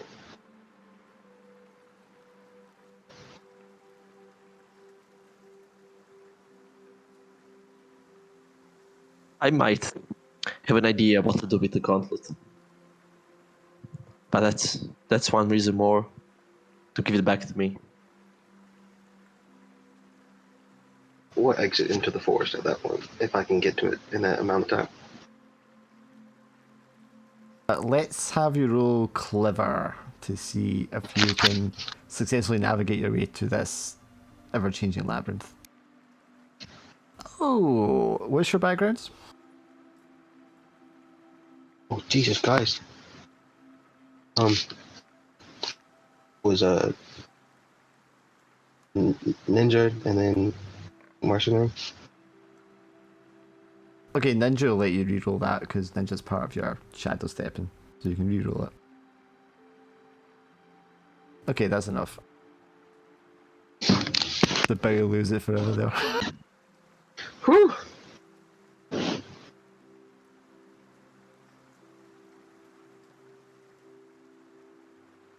Just send you to here.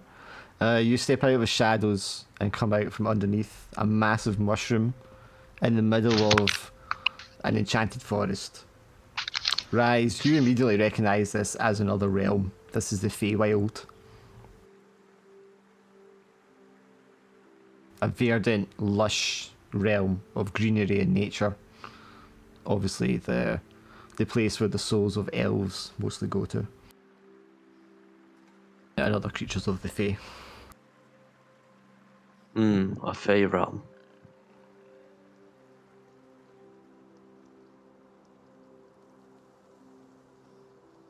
You can get the gauntlet if you want, guys. But it's dangerous. If I was not what I was, the thing would have broke me.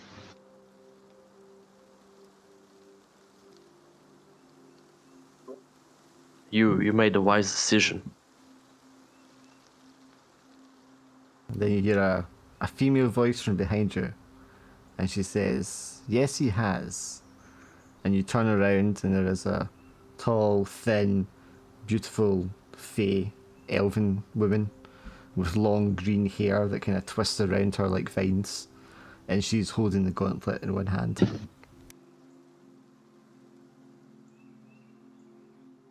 She has You a- know her? Stop seeing her. The silhouette of her drac looks like that same shadow silhouette you keep seeing out the corner of your vision. Like, as soon as you mentioned her, that's kind of what I went to. But Yeah. I was like, oh, I guess I don't technically know her. But even by her movement, you can recognize it, the way she moves. There might even be a kind of like after trail shadow kind of effect when she moves. She almost seems like she glides across the ground towards you both.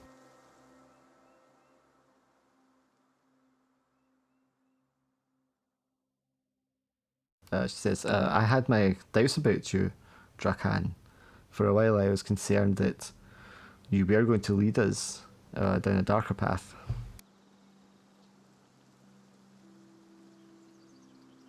Keep saying that about me.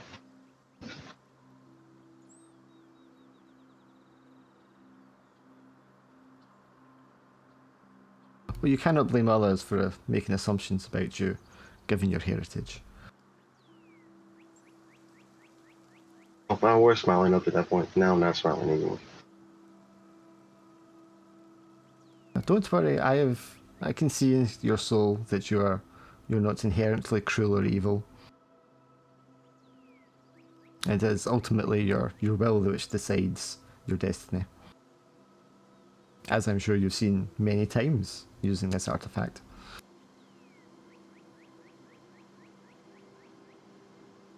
more times than I remember.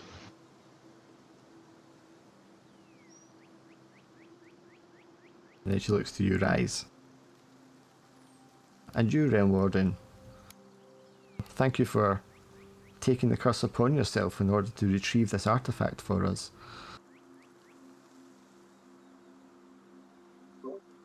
For you, and who you might be. In a former life, I was known as the Princess of the Fete, the islands of the elves. But now I am, some are calling me the Queen of the Fae.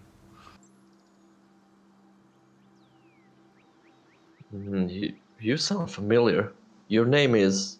And Rai stops for a moment, thinking.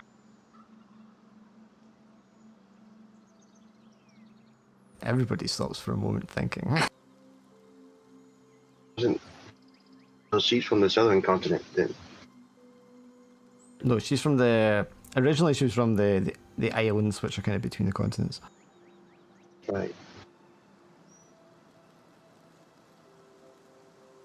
And what do you seek to do with the gauntlet? If I might ask if I already took a burden of the curse. The gauntlet is one of 3 great and ancient artifacts that were once wielded by the most powerful of sorcerers in the material realm. Together, these 3 artifacts can shape and change the destinies of all living creatures. United, they are extremely powerful, and it's in the interest of all of us to stop them falling into the wrong hands.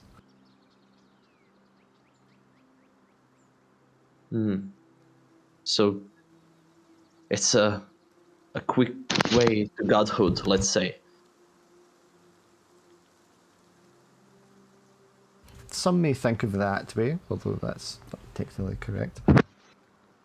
But yes, it would grant great power to those who wielded all 3 artifacts. At the moment, we have an ally who is in possession of one of the others.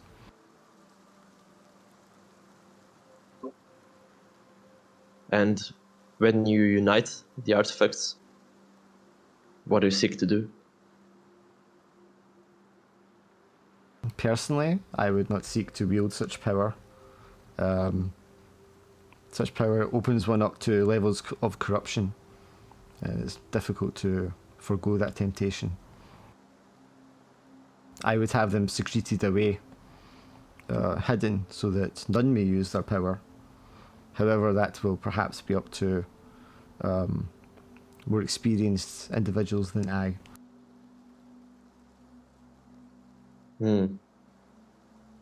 Well, now seeing that my destinies are all short-sighted, is there any way I could help before I move on? You and your allies are already on a path which will aid the rest of us in our final destiny, and hopefully one that will vanquish the immortal Dark Lord Malekith.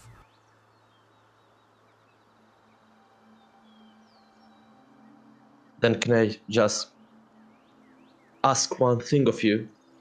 Of course. And I will leave the gauntlet in your possession. Of course.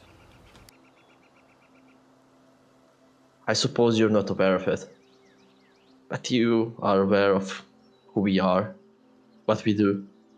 We are on the edge of extinction. Once glorious order collapsed. I don't want that to be the fate of the Realm Wardens. The world needs Realm Wardens.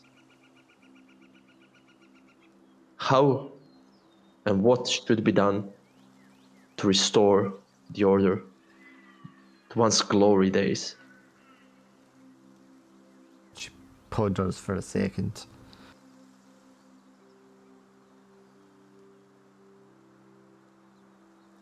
Given the weakened state your order has found itself in, I would think that the best course of action would be to cleanse it of the insidious corruption that has rooted itself within, and take the remaining members and use those to spark the flame in others and recruit and rebuild.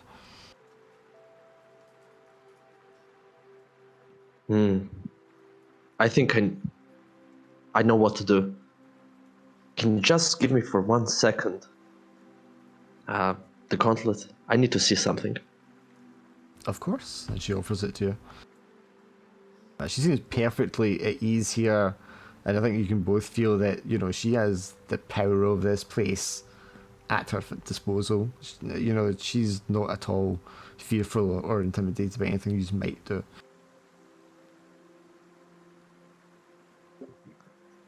Well, anyways, I don't know if that's okay for me to do that, but yeah, I think it's kind of a cool foreshadowing some future campaigns maybe.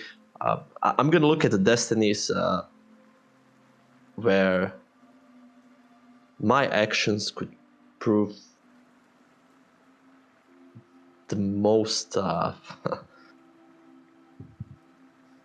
the closest to the objective to restoring the realm wardens. And the destiny I touch is I see a swordsman fighting the arena,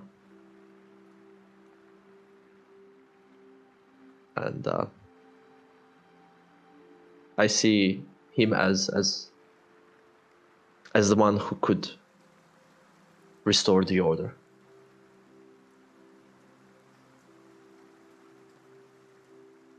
Sure. Is this like a mortal swordsman? Yes, I'm maybe thinking of that could be Master Fee. Yeah, I was thinking that's who you were thinking of, yeah. Yeah, so like this young lad with this inherent power, and also in the sword that he wields. Yeah, and you can see like the strands kind of weakly coming out of your own strand after it ends, and you know how they connect to him and how that entwines and thickens them and they become stronger.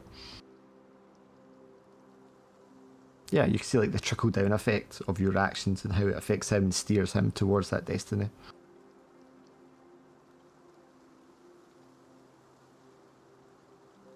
And then I'm gonna give back the gauntlet and just nod and bow to her. She gives you a bow in return. We are ever in the gratitude of your service to us, Realm Warden, and the job that you and your compatriots have served for us all.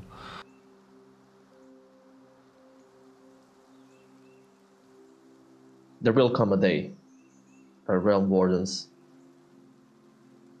will be what they once were, if not greater than that. So may it not never happen again what happened with Malekith.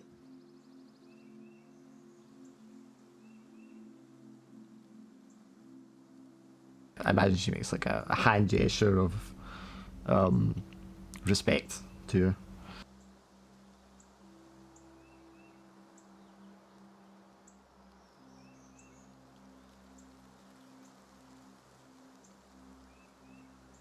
Yes, so, you know, just thank you for bringing the artifact. And she like waves her hand, and a portal opens up, and you can see through it Ricardo and Durridam doing whatever they're doing at this moment in time. Ricardo's tending to Salazar. He knows we had the wee conversation. I think Durridam's just trying to look around and see like where exactly we've ended up. Yeah, you can see Ricardo talking to Salazar. Salazar kind of like, and Durridam like lifting up things to look underneath to see if that's where Rise and Drickan have gone off to. I meant us rather than them. That worked.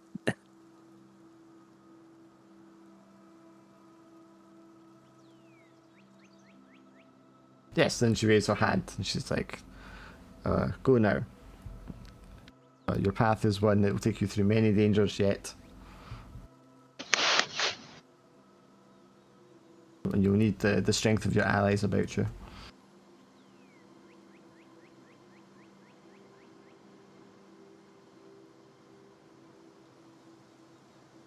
Hmm.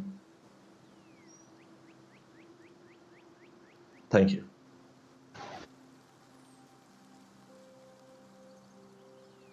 Is the gauntlet why you've been following me? The gauntlet was, shall we say, a fortuitous bonus. I take a keen interest in all whose destinies are involved in our current predicament. Yours especially, Drakan, given the level of your involvement in the proceedings. And I'm sure, as you've already seen, your fate is intrinsically entwined with that of others, which are also going to affect the outcome.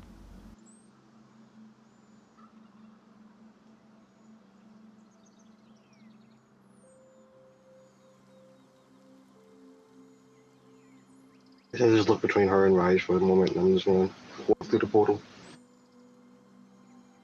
There's a kind of zoom sensation, and then you're standing in the lowlands once more. And for you guys that are already there, you just see Drakan just like appear in midair. Or out of thin air. I do not notice them at all. The return.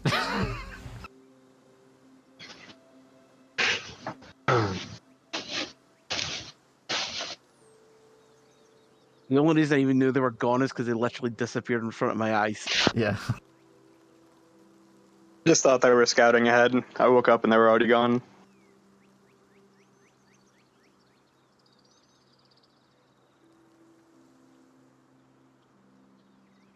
I'm too stressed out to worried about what hit Salazar. Like, was he hit by debris? Was he hit by, the other ship or whatnot? Not realizing what's happened. Guess I'll Don't walk up realize around that the entire ship just crashed on top of him. No idea that happened.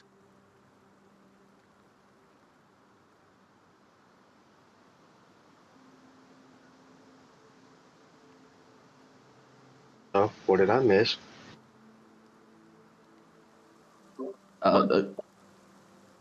You're Uh, back.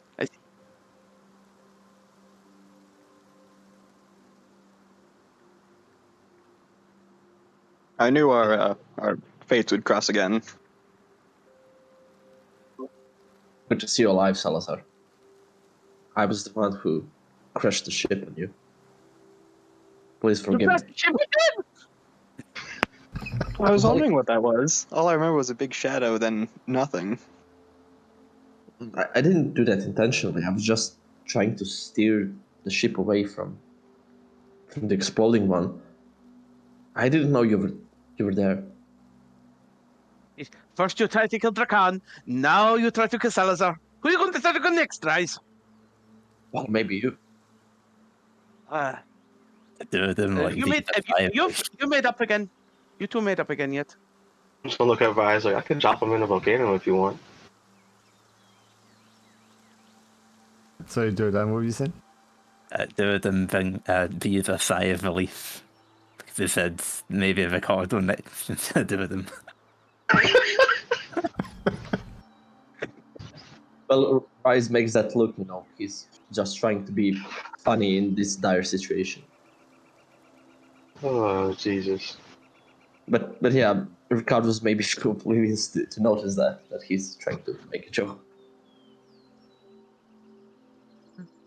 I'm still laughing too hard for that.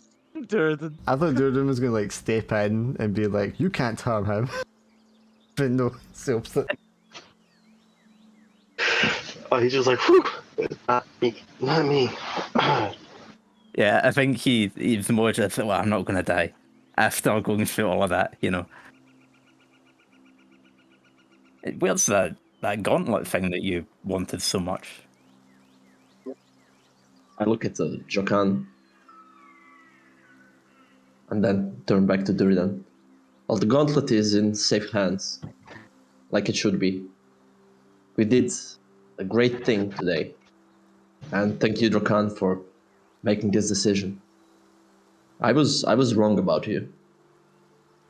I have so much prejudice towards your own kind, but I suppose there is always somebody who can change opinions. Maybe I should jump even and look at him.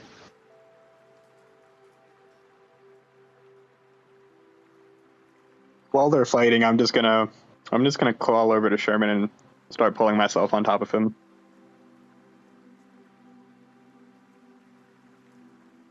Waggles his tail with kind of like relief that you're okay.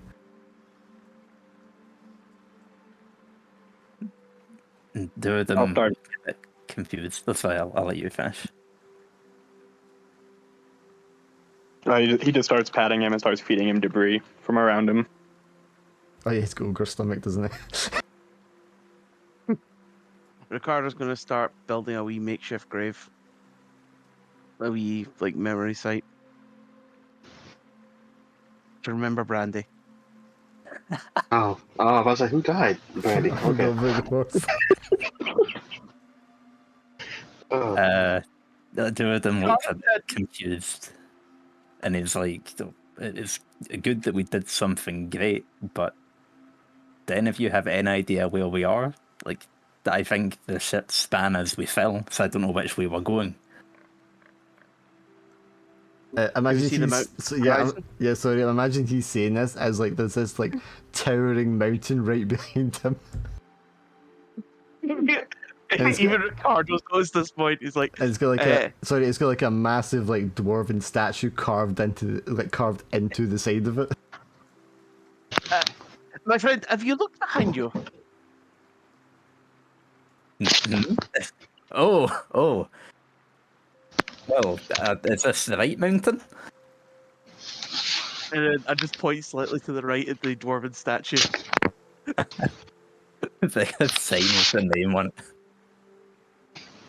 Khin Uldar, massive letters underneath it. Well, yes, we did something great today. It still doesn't know what they're talking about, though. I think we're here, Durridam. Great. We lost 2 airships and Brandy.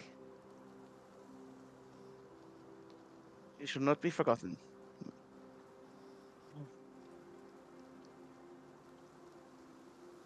Is that when Brandy just walks out of the wreckage just completely unharmed?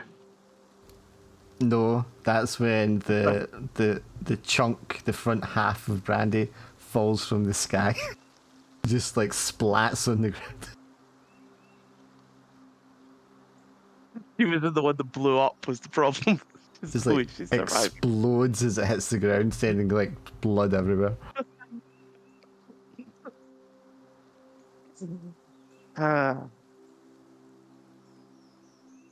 Now I'm going to start digging a hole after making the wee memorial to put any remains I gather and bury it. The only reason you would even know it was Brandy is because it's got the little hat that she had on. The wee straw hat survived. Oh.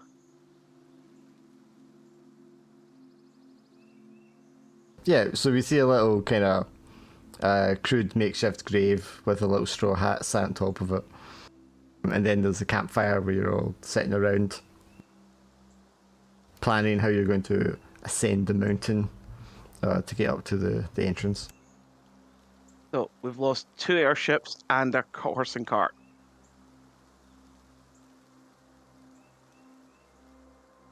We lost a lot of means of transportation. Does it matter? I mean, we're here. We just walk. I mean, this isn't the last stop on our journey. The dwarves will help us out once we help them out.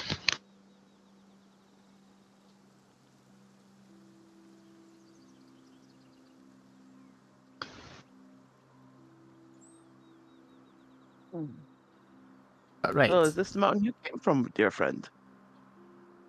Asking Durridam. If it was the one he came from. Mm-hmm.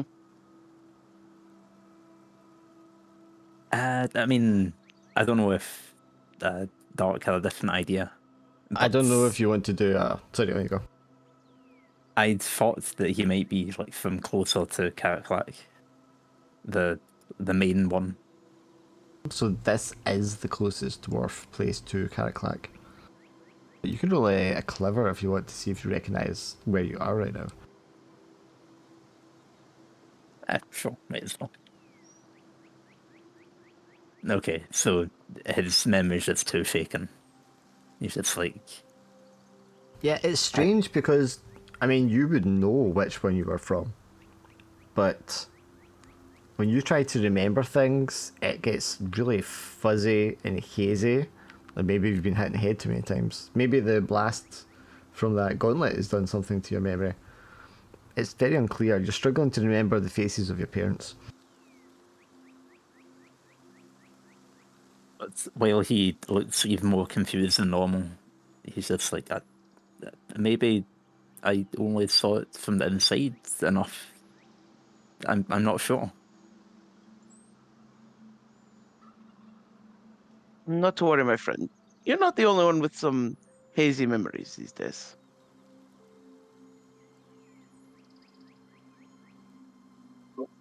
Durridam, do you maybe know a way how I should approach the mountain? How to get inside?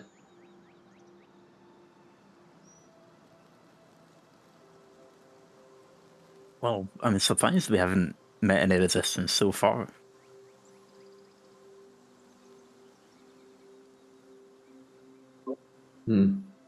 I wonder if anybody is even alive inside.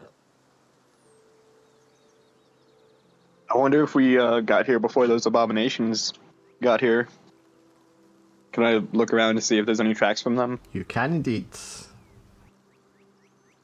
Careful if you're like studying. And Durridam's like adamant, no, they are alive in there. There's no way my villain would fall that easily.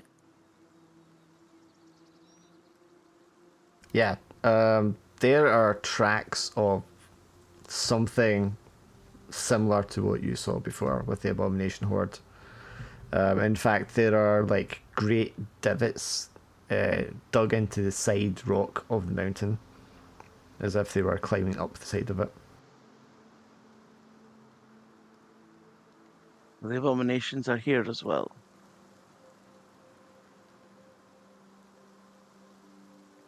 Yes, follow me. I'll follow the trail, figure out where they were going. I'll just lead Sherman up into the air to follow their tracks up the mountain. Yeah, I mean, you can easily just like ascend the mountain, and when you rise up, you can see into the eastern side of the mountain, near probably like 3/4 of the way up towards the summit. Carved into the side is this great grand stone entrance, but the fires that would normally illuminate either side of it from the braziers are extinguished, and you can see bodies of fallen dwarven soldiers, bodies of dead demons rotting out in the wind.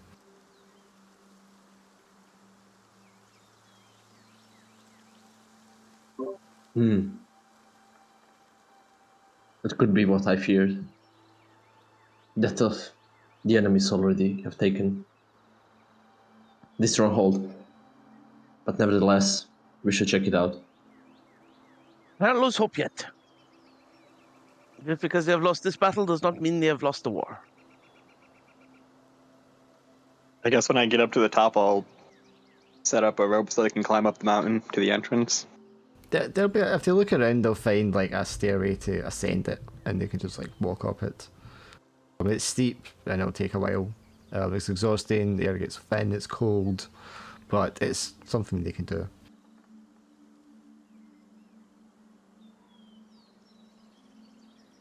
If that's what you want to do, unless you want to make camp first and rest up. Yes, I think camping would be a good idea.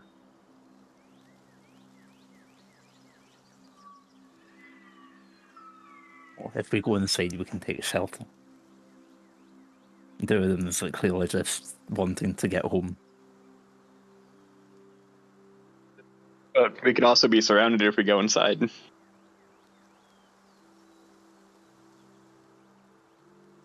In a narrower space, their numbers won't mean as much.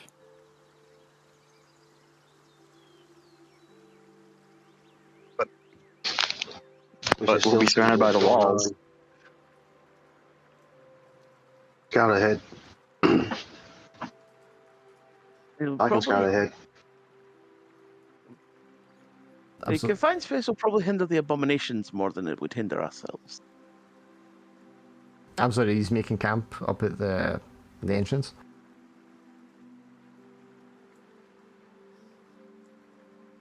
I think so. Okay, sorry, someone was talking to me there. If it makes Durridam feel better, like when you guys take camp, I can spend a couple hours scouting ahead. And inside the mountains, kind of like my strong point here.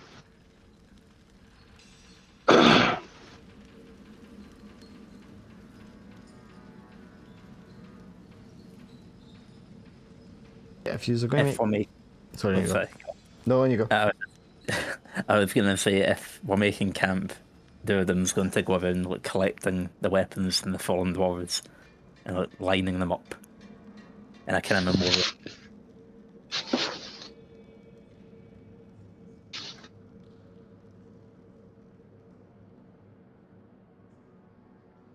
Yes, and you can see the great stone doors have been like not just like broken, but like smashed through when something is clearly going in here. You can see like the defensive line on the outside that's been set up before they've been defeated and fallen back into the interior.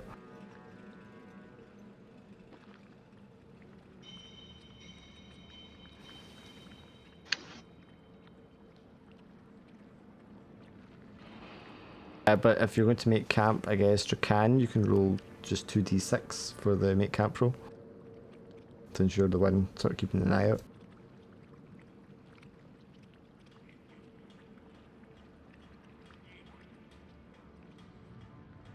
Oh, stupid. It rolled twice, I bet. Let's see.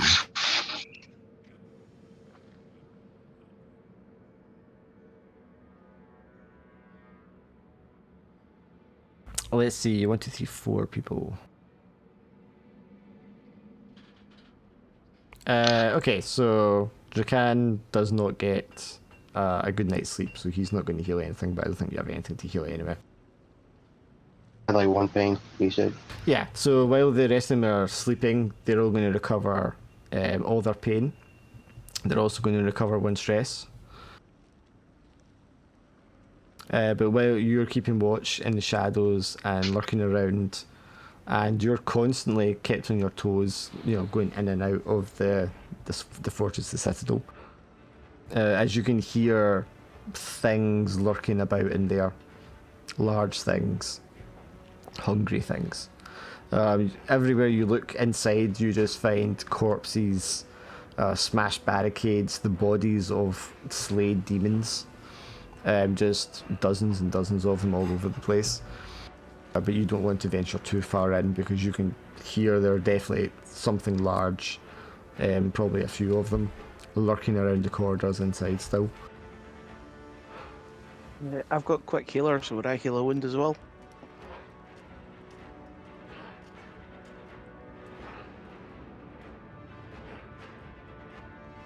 Sorry, what did you say, Alan? I've got quick healer, so would I heal a wound as well? Sure, why not? Not bleeding anymore.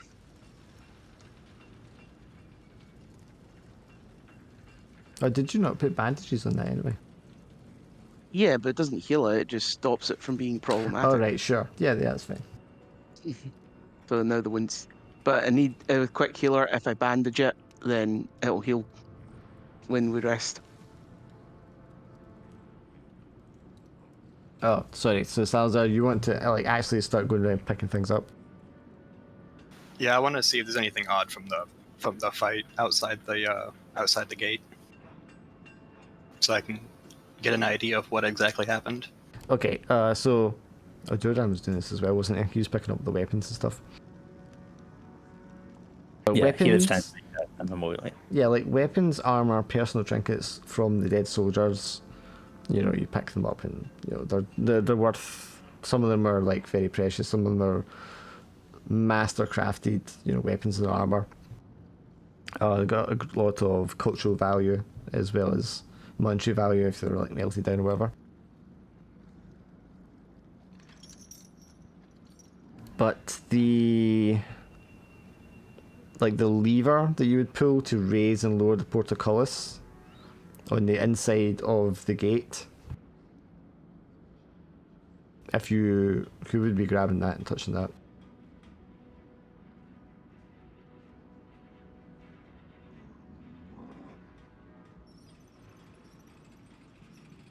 I mean, Durridam would probably want to get inside, but if everyone else is setting up camp, he wouldn't have gone for it yet.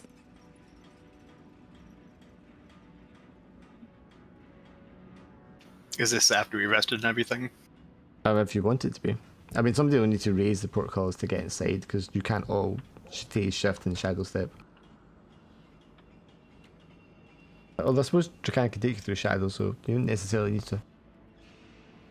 I guess Salazar will approach the lever to open the gate once everyone's ready.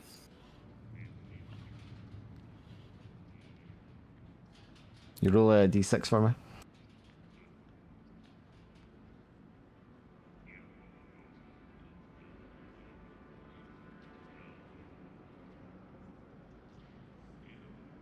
Roll defense, armor doesn't do anything.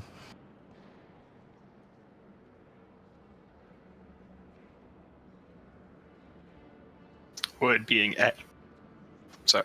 agile or anything do anything? Or is it just the 2d6?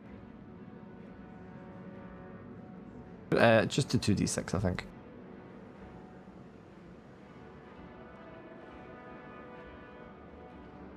Okay, so you're going to get a wound and then a pain or a stress as you're just like hit with a kinetic force that sends you flying backwards into the stone wall.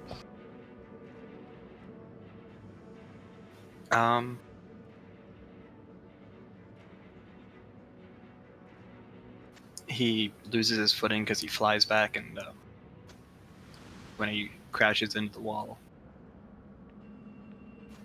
something about that just causes a wound that won't heal. Yeah, there's like a burning sensation right up your hand and your arm where you grab the lever.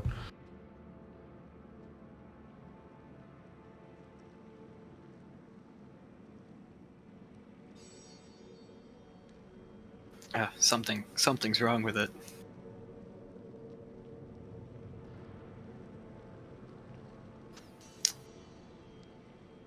Durridam just approached as like, are the defense they're doing still active? And he's just going to examine it and see if there's some Dwarven enchantment on it. Roll careful. 8. There was, but the Dwarven sigils have been defaced, scratched out.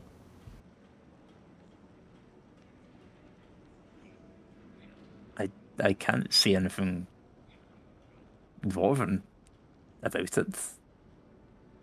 What happened? What was the sensation like? It was like an explosion, but it was like knives just being dug into my arm as soon as I touched it.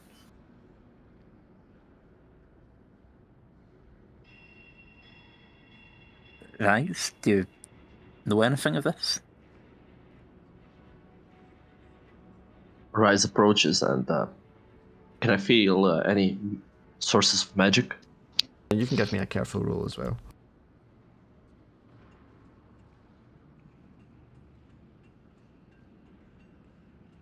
There's demonic. Can I use my mage background? Sure.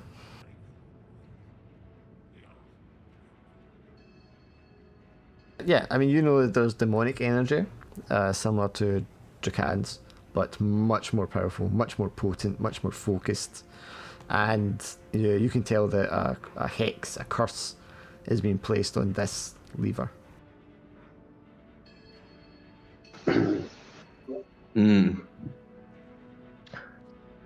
Well, this is not good. This is demonic magic. It's better if you don't touch the lever. We should. I don't possess any powers that I could alleviate the curse from the lever and get us open the doors. So I think we should look for some other way inside. But that also hints another thing, and that is that somebody, some sorcerer, demonic sorcerer, was here, and that's not a good thing either. Was it only on the level? Yes. Why? Can I tie something dark?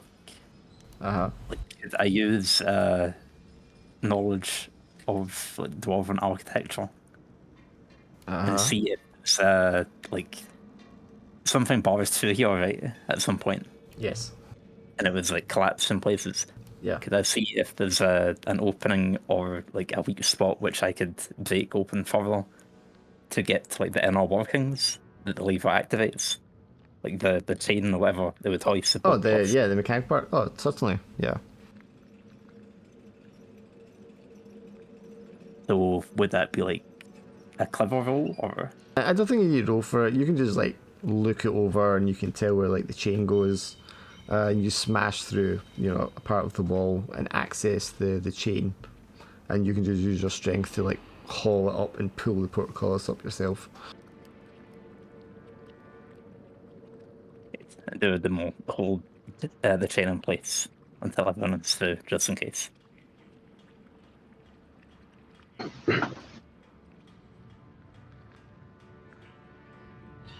Okay. I'm gonna touch the lever when I go by it just to see if it affects me or not. You want to touch it? Yeah. Roll d6. Just want to see if it would affect me or not. I gotta figure it out. 1d6. You touch it and you find you cannot move whatsoever.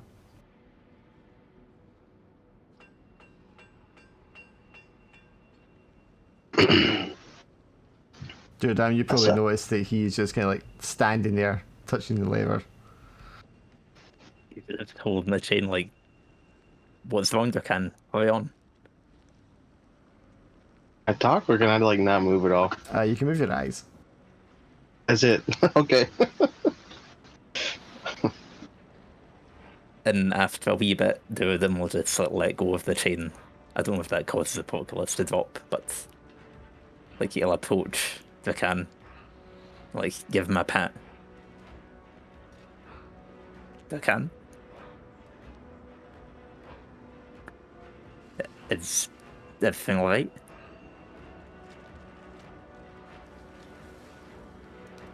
He just kind of shrugs and tries to pick him up. Sure. As soon as you pick him up and he lets go of the lever, Jacan, full motion comes back to your body. Well, that sucked. Durridam just gives a question like, and goes back over to the gate. He said it was demonic. I thought maybe I could touch it. Turns out I can't touch it. You look to be touching it just fine. And he sits him down in the hall of the portal again. The other guy got blasted away, so he says, "Oh no, you didn't get hurt." Oh my Jesus! You're right. I was touching it. I'm just gonna walk through the door after that.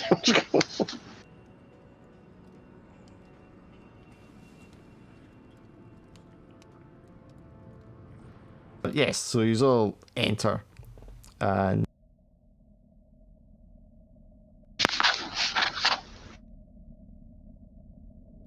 this is where I want to be.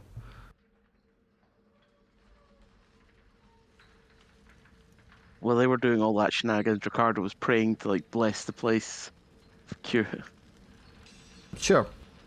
You enter, you can see, like the lava pouring down, like magma waterfalls, intricate and detailed carvings of dwarven warriors all over the place, massive halls corridors. But all around, signs of fighting, destruction, scratch marks, blade marks into the masonry, bodies strewn everywhere, pieces of them, broken armor and weapons, slain demons by the dozen. Again, you can see where barricades have been set up, where the defences have been broken, and where they've had to fall back each time deeper and deeper into the citadel. It's just carnage on a massive scale.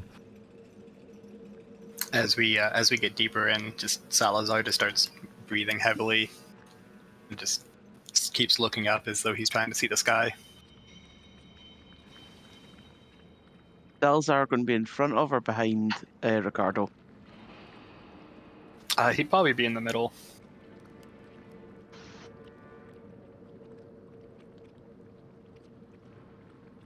Is Durridam taking the lead, or is he guarding the rear? I think he's just kind of like, he's walking off kind of on his own, like at So a he's distance. in the lead. So he'll be in the lead then. So Ricardo will take the rear. He's not necessarily leading, but he's just kind of walking at his own pace. Yeah. So Ricardo will be behind Salazar. And he'll notice he's, even though he's oblivious, because Salazar's right in front of him, being jittery, looking up all the time. So what's bothering you, my friend? As soon as you say that, he's just gonna like jump like 3 feet in the air. He wasn't expecting that. Oof. Oh, nothing. Everything's fine. I think you need to get stressed, Salazar. Yeah.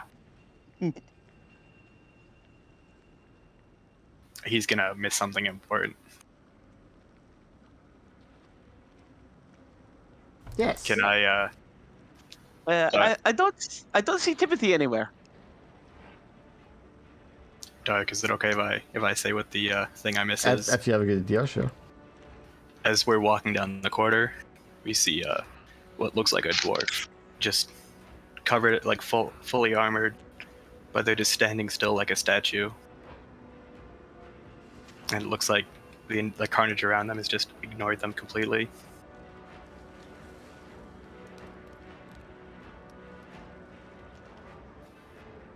But as we get closer, you can see that the dwarf's eyes are panicking as he starts to reach for his weapon as soon as he sees you.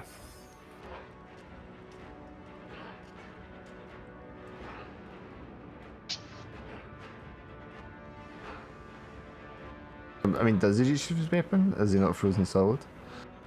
I was thinking it was one of the curse options from the advanced part.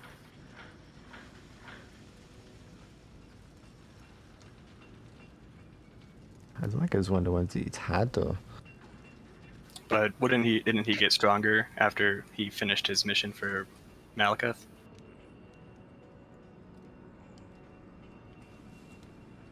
Oh, okay. Yeah, I see it. That's fine. Yeah, so there's a dwarf standing there. At first you think it's maybe a statue or something like that.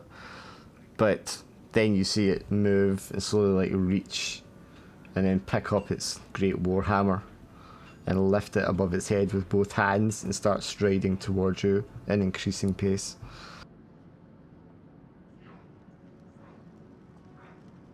And of course, Salazar says he missed that. I am oblivious and not going to notice that. Okay, so you can both roll defense. Did anyone else notice a dwarf charging at us? I'm assuming the rest of us, well, me and Rise maybe. Your armor's not going to do anything.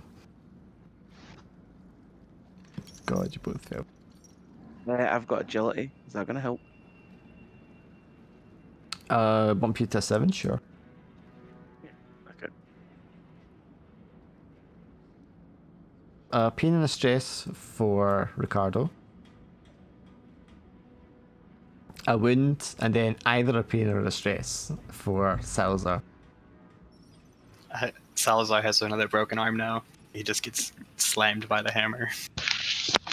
So there's a sickening crunch as it hits his bone. I'm going to let go of... I'm going to lose my grip on what I'm holding, which is Salazar. So I was holding on to make sure he was okay. because he's like stressing out. And I'm going to freeze for a moment because I've lost Salazar. I'm like, where's Salazar? What the? He's slammed into the wall and caught between the wall and the hammer. This dwarf, without making a sound, without speaking a word, swings the hammer around his head to bring it up again. And I think everyone else will see it by this time. Rise will try to disarm him with telekinesis. Sure, give me a go.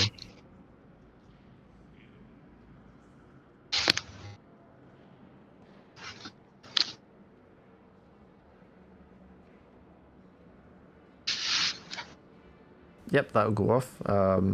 He lifts the hammer up and it looks like he's going to like bring it down right on Salazar's head, and it comes flying out the back of his hands along the corridor and cracks into the wall on the far side.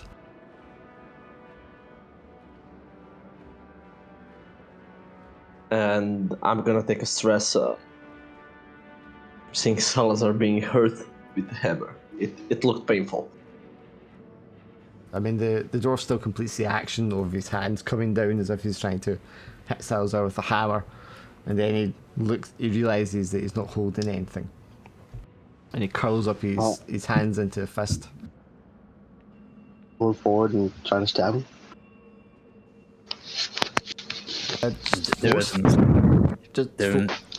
Just forceful if you're going for a stab. Sorry, Yeah, like as he swung down and I just took the hammer, I'm just gonna move forward and stab at the same time. Yeah, so forceful. Sorry. Sorry, Durridam's try to intercept them and just keep them from attacking each other. Okay, so I mean, he misses anyway. So Drac lunges forward with his blade. Durridam, you kind of stand between the two, and I guess Drac can just kind of like moves it. I have a dagger, so I have to be really close. So Durridam got in the way.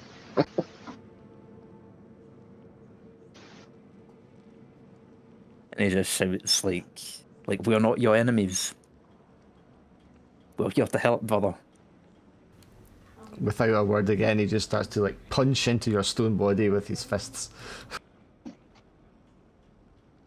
Durridam just kind of like brushes him aside, like tries to hold him still. You can see there's like tears in his eyes, and he's still like beating on you as hard as he possibly can. What happened to you? I'm gonna grab the dwarf from behind and try to like, just hold him back. Yeah, you hold his arms back, and he's like wriggling and trying to get out. His mouth moves, but no words come out, and tears are just like pouring from his eyes. You can hear him breathing heavily.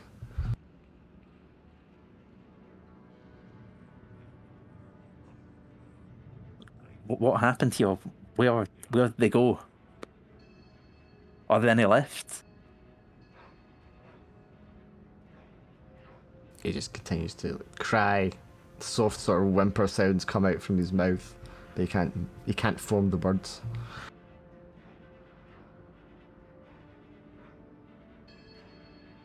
And is he still like trying to avenge s5e? Oh, all the time, yes.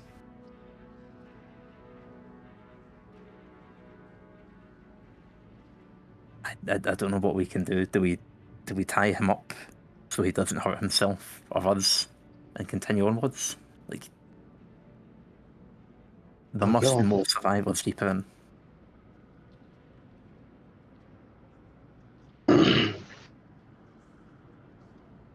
Something's wrong.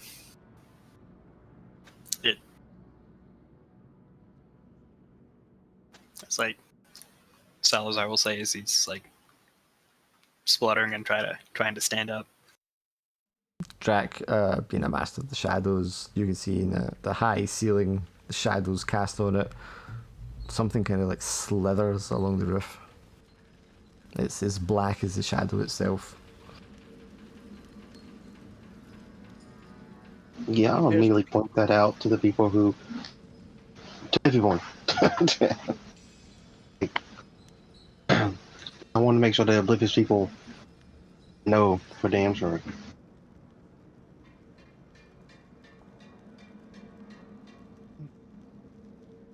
He seems to be cursed of some kind. Maybe that thing is that up there is doing it then. Can everybody roll quick? I'm holding him down. So you've got disadvantage. Yep, that's what I was about to say. I will take disadvantage. I could have still roll a 9. Is that a 10? Some good rolls here. Oh, sorry. It's Sorry, 37, yeah. Yeah, it's an 8. Durridam is the only one that fails, so Durridam Jones roll defense. Trying to find out what's happened. And if it's... Ooh, fuck. If it's bladed, I've got 7, otherwise 6.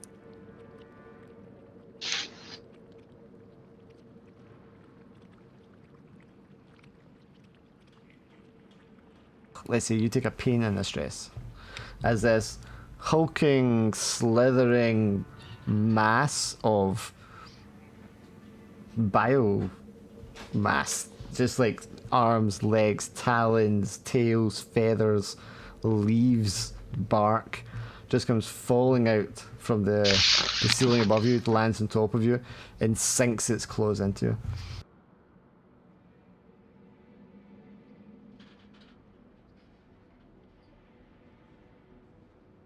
All around you, you hear shrieks and roars echoing through the corridors. So I don't know if this works really.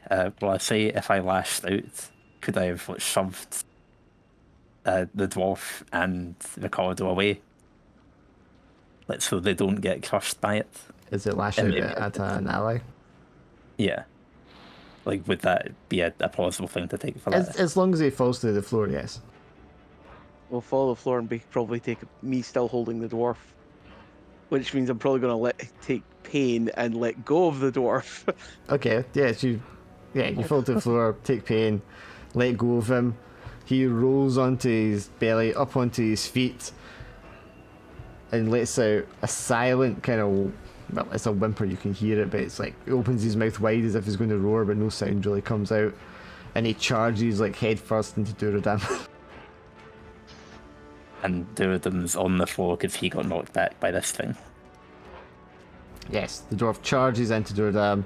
The thing that's on top of you like raises its claw up and just swipes towards the dwarf and spears through his body and lifts him up like 3 feet, well, not 3 feet, like 6 feet in the air, and blood just like trickles down the thing's arm.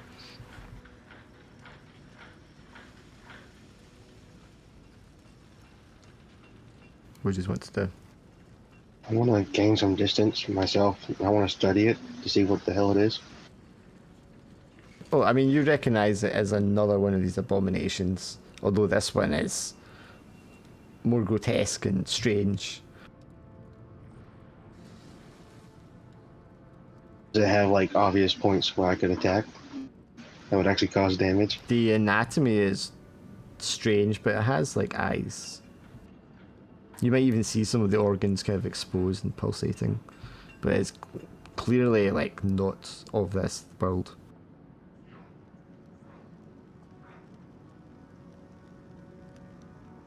But you can stab it. Can I try to help by... From it, daggers.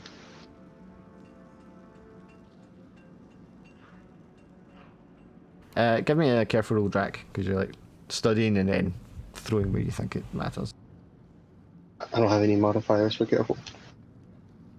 Can I try to help him by distracting it? By like throwing arrows at it or something?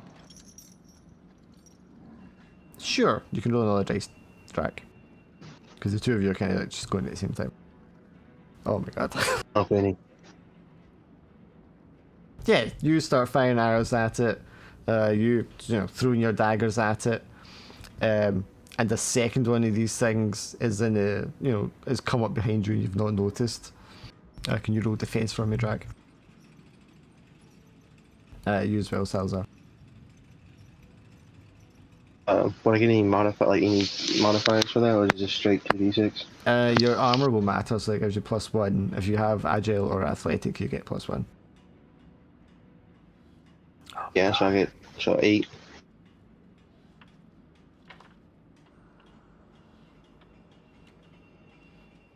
so you're both going to take a pain and a stress.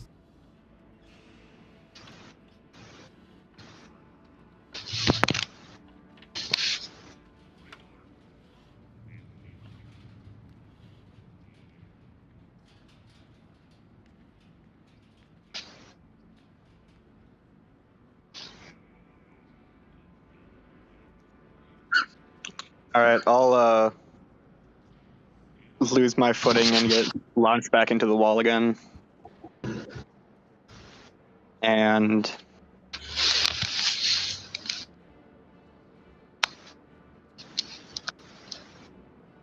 drop what I'm holding.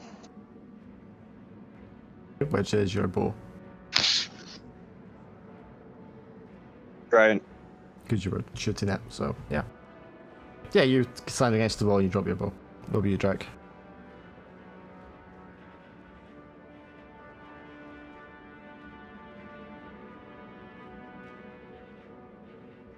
Muted.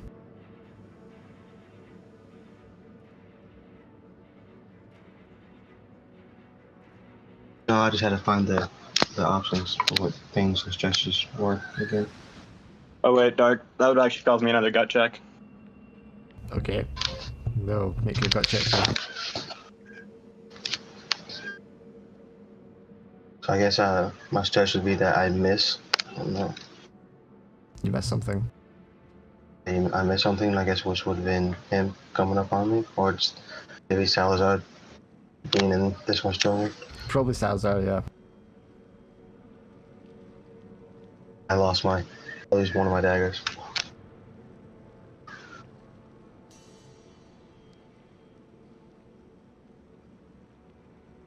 So, gut check, Sal. You're going to get the combat paralysis quality because you've already got harrowed. Alright, I'll use 2 XP again. Okay, you stay on your feet for now. But you're in trouble. Right, so what would you like to do? So there's one kind of behind you in the corridor, and then there's one in front of you, and there's one Durridam. I'm gonna charge the one that's standing on top of Durridam. Are you just charging, sticking your sword in it, yeah? Yeah. Okay, so forceful.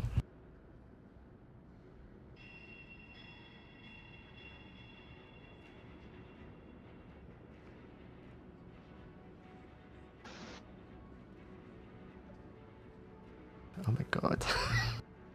The rolls today, man. Can I use lucky? Yes, you can. I'm not sure if this week or last week was worse for rolls. Yeah. Well, anyways, I'm gonna be lucky.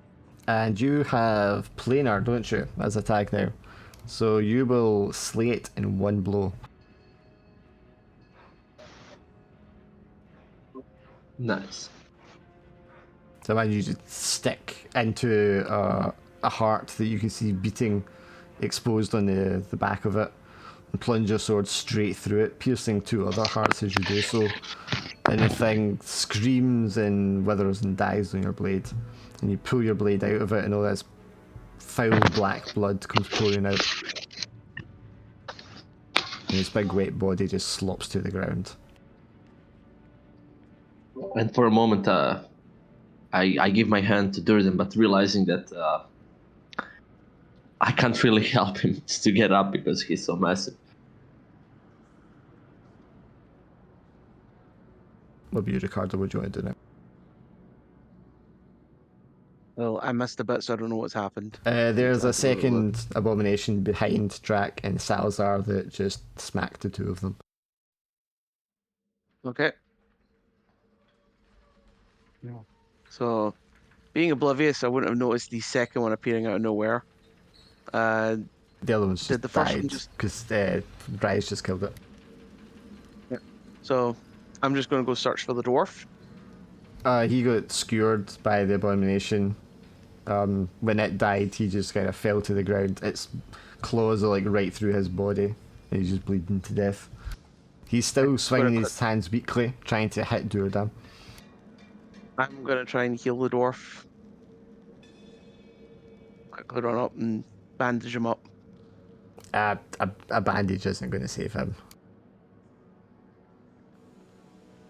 Do I have a healing potion or anything? I think I used my only healing potion. Yes, I did. I have Dwarven Stout. That'll help. Because some Dwarven Ale. It'll make his death more comfortable.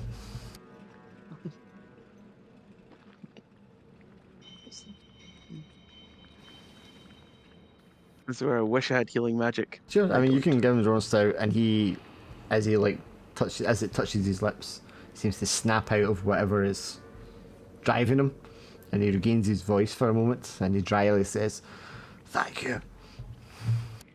Thank you, friend." Could you tell us what happened to you? Demons. Everywhere. Thousands of them. Is the city still alive? Everyone. Perhaps at the core. Come on, stay with me, my friend. Stay with me. Come on. Blood You just can't die yet. Blood just trickles outside his mouth, and his head lops to one side.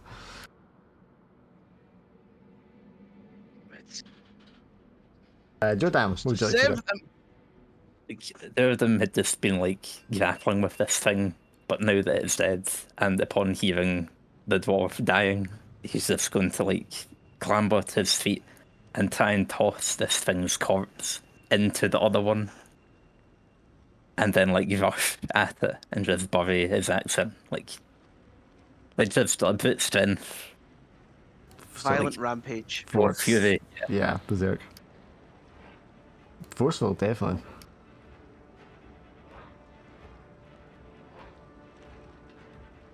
And I've got an image of like the magic that holds them together is just kind of like bursting out of him in sparks, like not under proper control, like as he's like rushing towards it, which could be a negative. No, you like throw that into it. It kind of like bats it out of the way, and just as it does so, you've closed the distance and you slam into it with the force of your body, slamming it against the wall. You can hear bones crushing and cracking inside its body, and the thing shrieks in some sort of recognition of the pain it's feeling, but it wraps its two long arms around you and starts to like squeeze from behind to try and dig its claws into you. Take a pain. Can I do something with that, like as my final moments before I pass out? Sure. While he's crushing against the wall and it's wrapped around him, I'll just pull out the void sword and approach it and just try to stab it into where I think its head is.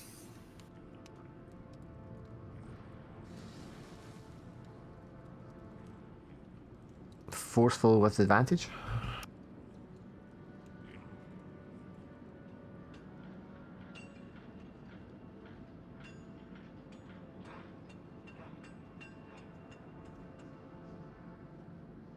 Yeah, I mean, you charge forward and cleave into it. The blade like slices through it like a hot knife through butter, right through where the brain is. And in fact, you can see like in the cross section, you can see the brain that you've sliced through, and the thing spasms around, and you can see this kind of glowing blue energy, similar to Durridam's in a way, which is kind of just like seeping out of all the organs on the inside. And as that gets exposed to the air, that energy kind of draws inside further into the body. And the thing lets go of Durridam. But it's still moving. I mean, Durridam's going to make sure it isn't, because he's just going to keep like hacking the axe into it over and over again. Forceful again then. And I actually forgot to use my pain as gain another time. Just a 10. It's going to be a 10 anyway. Yes, I mean, that's going to kill it. You just like hack and until the thing is just, the chunks of it are no more than the size of your hand. And there's a kind of whoosh of blue energy, and then disappears and the thing is lifeless.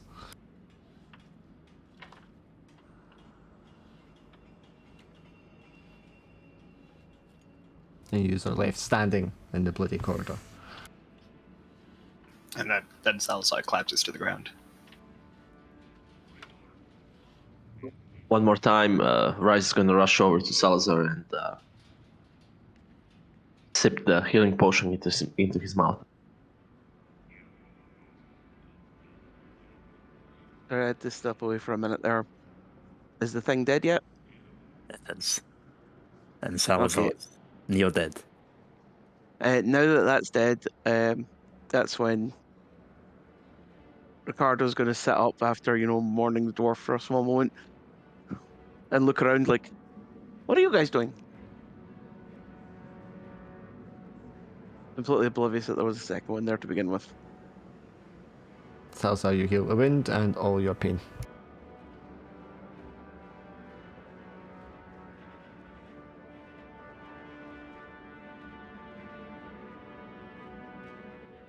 Alright, so I'm back down to 4 then.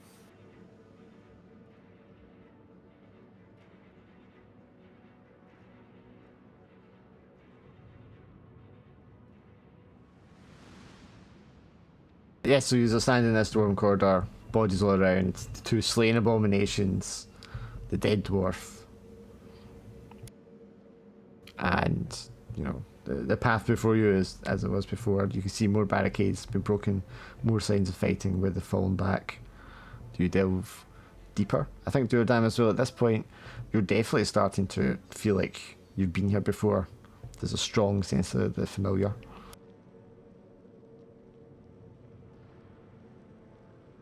I think if he can recall anything, would he know where there was a kind of supply of them? Because I'm guessing with how much we've been through, we're running out of healing potions and such. Medical supplies. Sure. Why don't you give me a clever roll to draw on your expert knowledge of the locations of stuff? Oh no. And Oh no.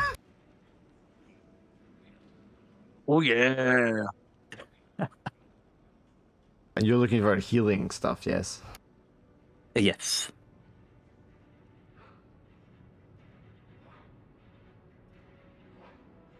Yeah, okay. So, I mean, it's usually, come on, guys, follow me. Yeah, like he would check and see how we were all doing on supplies.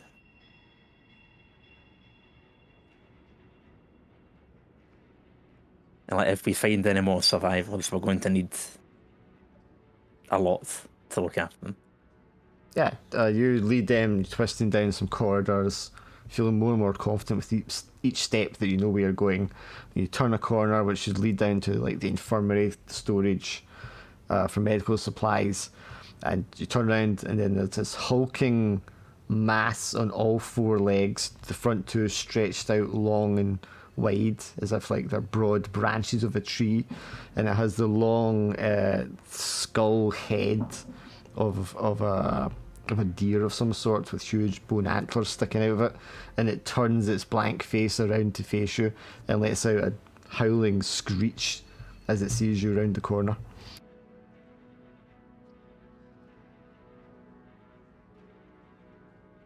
I think Durridam's not quite calm at this point, so he's just going to like roar at it to get out of his home, and then rush to bury his axe in its head. Okay, give me a forceful roll again.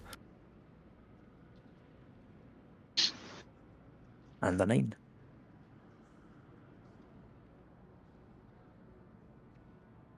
Axe, yes, you charge forward with your axe and you lop off one of its arms as it raises it up to bring it down, swiping on you.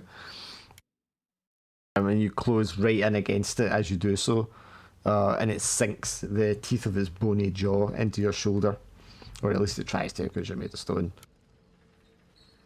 You want to roll defense for me? You can have advantage.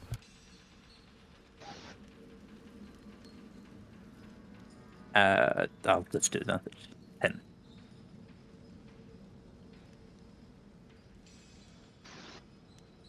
You can take either a pain or a stress.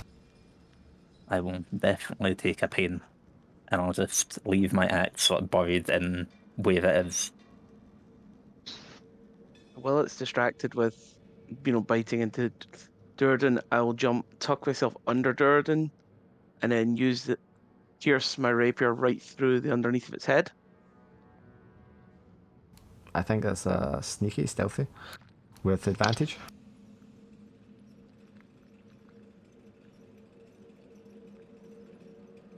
Oh god. No mod.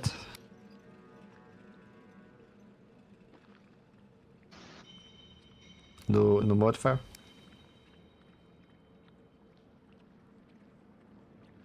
Alan. Sorry, I've been muted. No modifier. I've got fencing skill, quality. Tag, that's it. Yeah, I mean, you're not going to miss it. You sneak through and you stab up into it, and the thing lets out a shriek and it falls back from the two of you and like starts to scamper up the steep vertical wall. It's kind of doesn't say, but yeah, the vertical stone wall, digging its one wooden branch claw into the wall as it goes.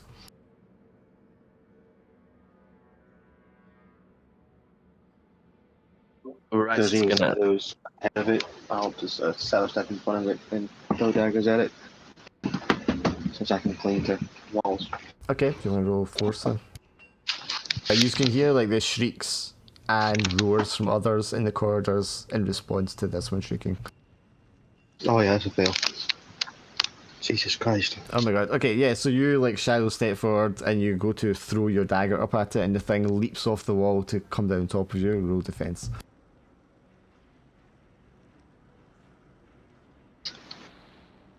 Oh, I didn't get in front of it when I shadow step. Oh, you Doesn't did get in front of matter, it. That's why it's going to jump on you.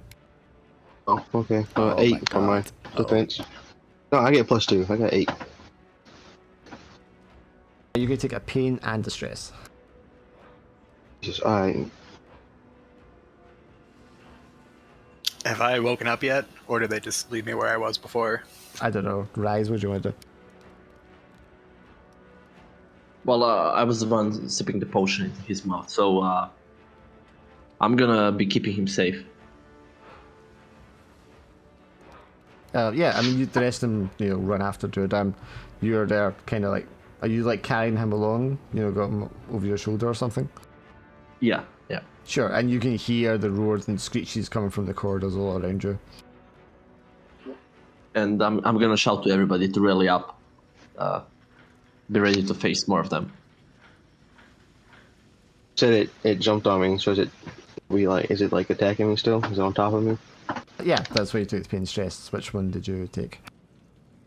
I'm just gonna lose my footing, so if he's not holding me up, I'm no longer attached to the wall. And then I don't even know about the stress. I don't have that pulled up in front of me. It should just be on your sheet. Well, we've had a lot of technical difficulties today, and I no longer have my sheet. They got deleted.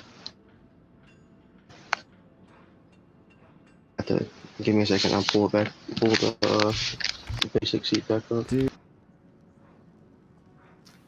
Pasted options in Discord there if you can see it.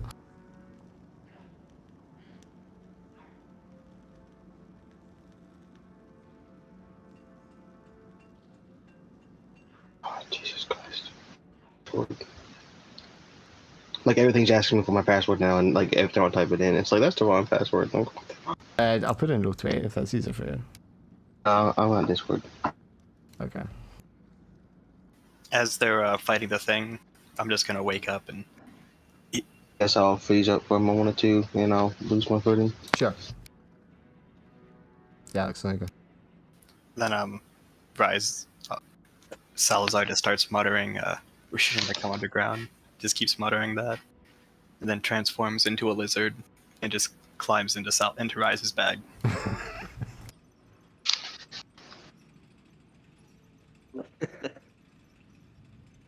Well, okay.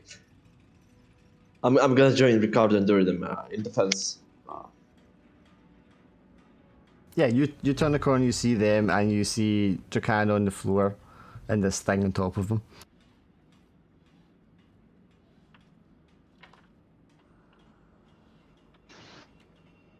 And I'm gonna use. You mentioned that there's a lot of weapons all over the ground, so Yes. I'm gonna use my telekinesis to throw a huge axe into the abomination. Sure. You're going to turn into a pinkish.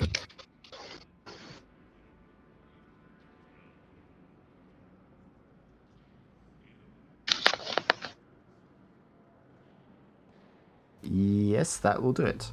Yeah, imagine it's Durridam's axe that was in the arm, and you're just gonna like send his own axe like flying across the corridor, and slices the thing in two. It just splits down the middle, and both sides flop either side of Drakan.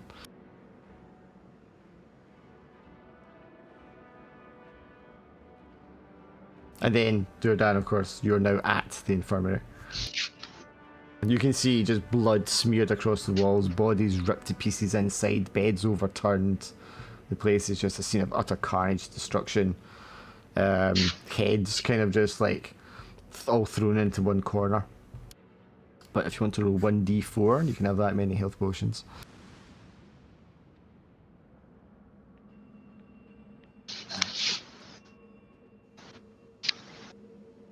Oh, Funny. nice.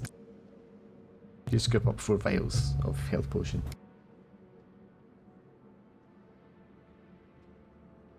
And he'll pass them out to the others because he's not doing too bad on wounds. And yeah, So- your confidence in your knowledge of where things are in this place grows. You're pretty certain you know how to find home at this point.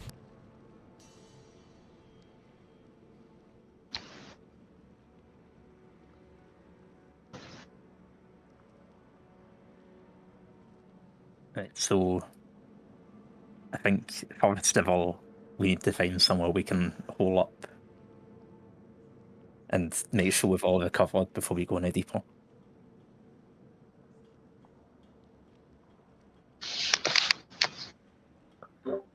These My creatures concern- are. Go ahead. Oh, these creatures are looking from the shadows. We are not safe here. Anywhere here. But yes, we should recover a bit. Just to punctuate the urgency, you can hear shrieks and roars getting closer from the corridors beyond. I'm sorry, but my concern for the dwarves is greater than my concern for myself. I believe we need to make haste. I could agree on that one as well.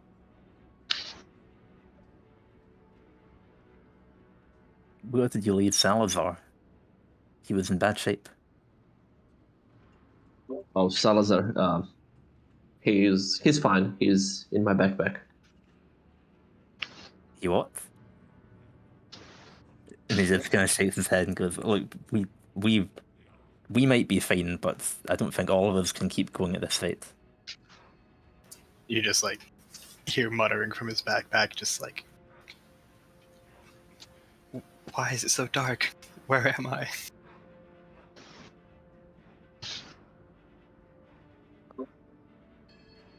Welcome to the Dwarven world. Well, anyways, I don't think we have any time or space for rest. There is more of them coming.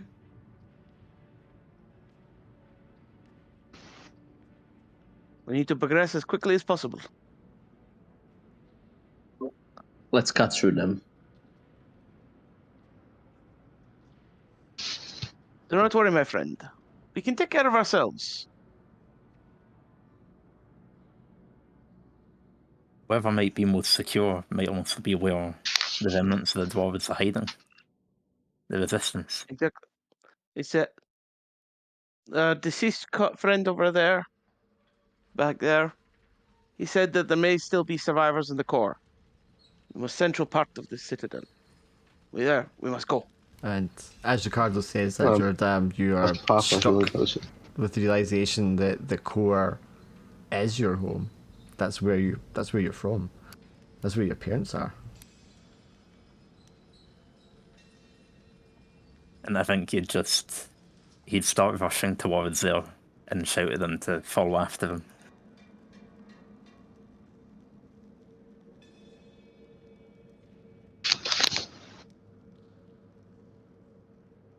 So using a healing potion, Jack, you roll 1d4, you regain that many wounds, and you regain all your pain.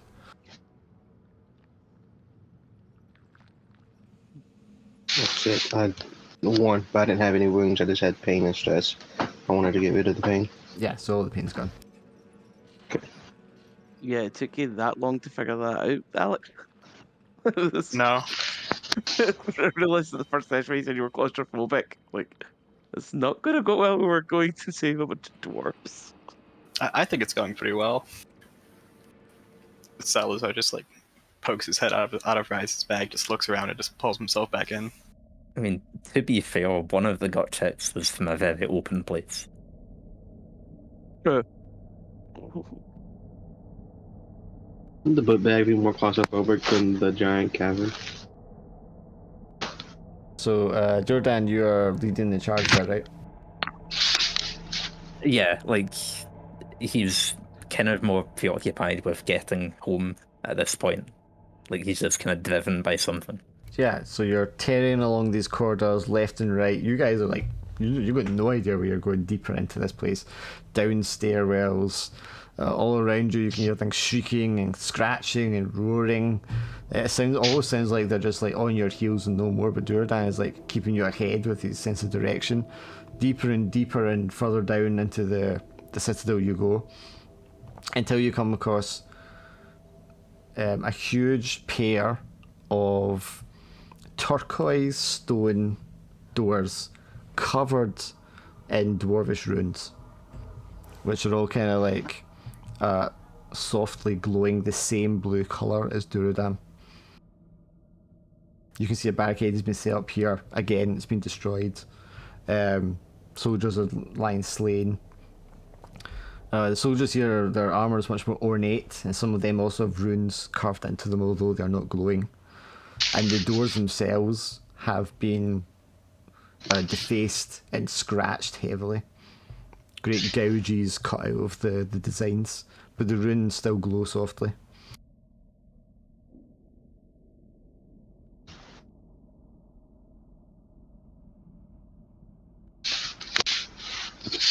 Like, Durridam just kind of runs his hand over the door before trying to open it.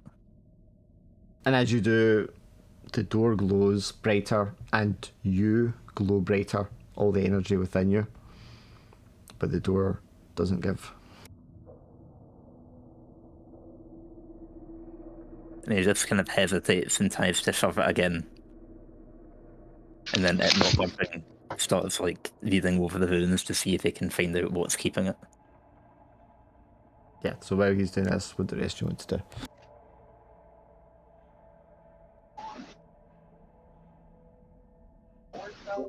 I'm gonna give one healing potion to Salazar and try to calm him down and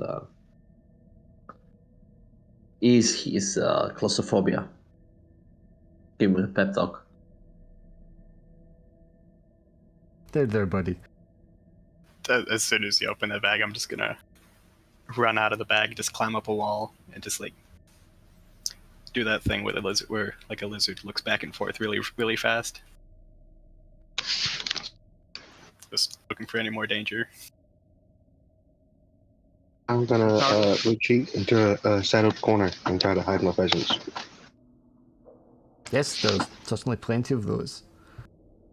Ricardo's going to look at Durridam in the wall and the door for a little bit, back and forth. And about like 30 to 50 seconds later, he's going to go, there might be some connection between our friend and the door. Can you give me a clever roll, Ricardo? I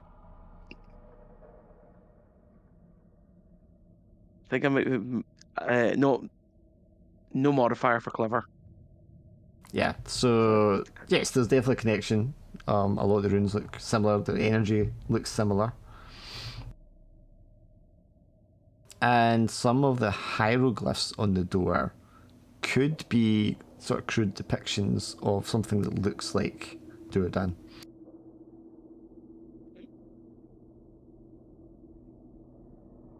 There just might be a connection. Looking at the exact the drawing that's almost identical to him on the door. to him. While back he's and standing forth. next to it, I'm standing right next to it, like, in the same pose. maybe. They do look very similar. Imagine a picture of Homer Simpson where he's got the finger pointing, it's going in a circle, like, Mhm.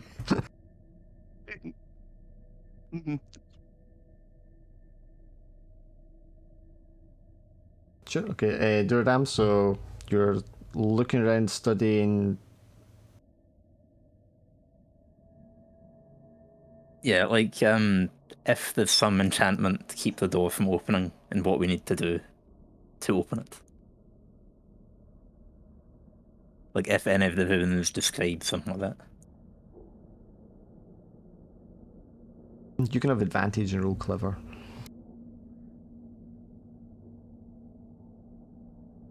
I mean, you can read the runes just fine. It's being Okay. able to like enact what you need to enact in order to open it. So that would be an 8, yeah. Yeah. Yeah, I mean, you can read it, but you're like banging your fist against it because you know how to open the door, but you don't know how to open the door from this side. The knowledge of how to open it is clear as day in your mind, and you can remember opening it before, but you weren't on this side of the door when you opened it. It's like there's no handles on this side.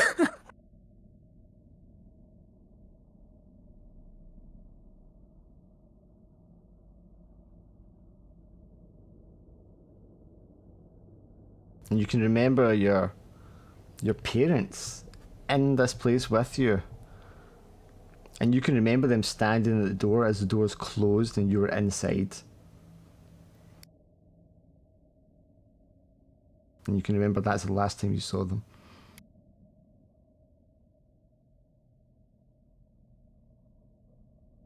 Like I'm guessing at some point, like his attempts to open the door just getting like rougher and rougher, and he's just kind of like punching into it without even realizing he's doing it. Pound, pound, pound, and the sound echoes through the halls. You can hear things in the distance, roaring, screeching on their way towards you.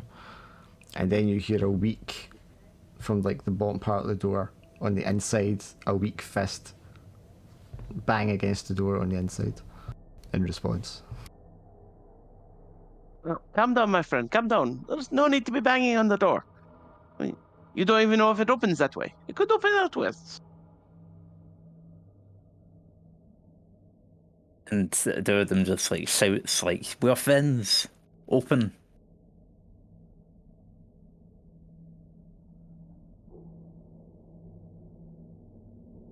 What are you doing, Rise?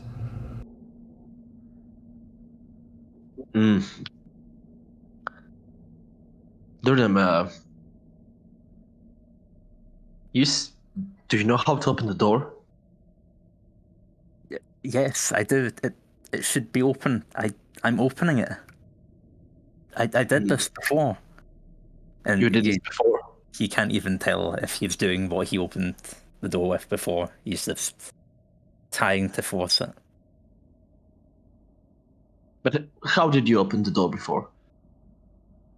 On the other side. You! On the other side, open!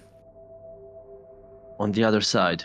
Yeah, so is there some secret code, or what did you exactly do to open it from the other side? He's just like yelling through the door. Like, open the door! We can help!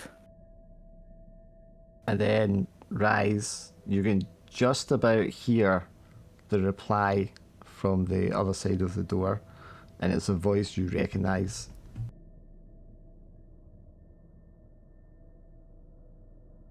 Oh my. It's my brother. Is it?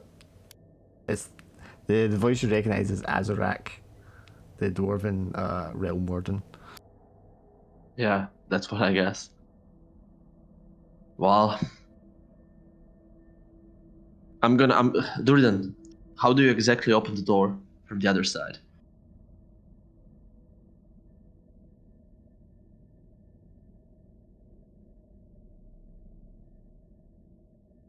Well, I imagine the thing Dot's typing is for Jack and other.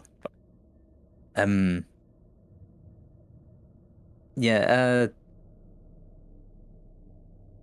I'd imagine it'd just be like tracing certain runes and then pushing. It's a very simple thing, such that even Durridam's like limited function could open the door quite easily. Just for some reason, it's different from this side. I just want to answer Drac because he was asking about shadow stepping. If you tried to shadow step Drac, the wards on this room, the structure, prevent any shadows from like connecting to the shadows inside.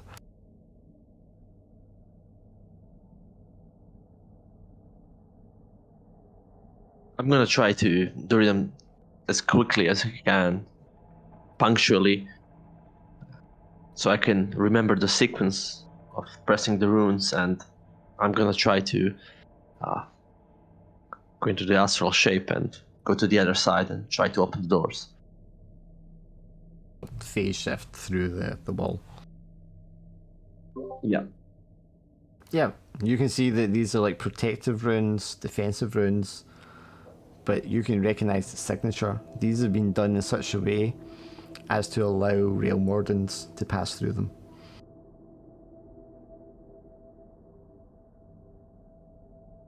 And you phase shift through the wall, and you can see the familiar aura and life force of Azarak crumpled in the corner of the other side of the room against the door. His life force is weak and fading. Azrak, I thought you're dead. What's happening here? Well, I'm not long for this world, my friend, but I'm glad to see you once before I go. What are you doing here? Well, we are here to reunite the dwarves at Karaklak. We are here to gather reinforcements and stand in the defense of the dwarves. I will stand with them, brother. He makes a dry cough choke sound. There are no dwarves left here. They've all died in defense of an empty room, and he gestures to the room that he's in. What do you mean? You were in there with them? They're all dead? The Volkor's abominations came and finished off the last of us. I barely made it in here alive. And they've poisoned me with some kind of planar energy. Some sort of hex that he's bestowed on them. But you must find it for me, Rise. The key that was in here. The key that Hypnos needs in order to retrieve his tablet. It's missing. Someone has stolen it. The key is not here. Do you know who took it? He coughs again weakly. I do not know. I don't believe the demons have it yet. They are still searching.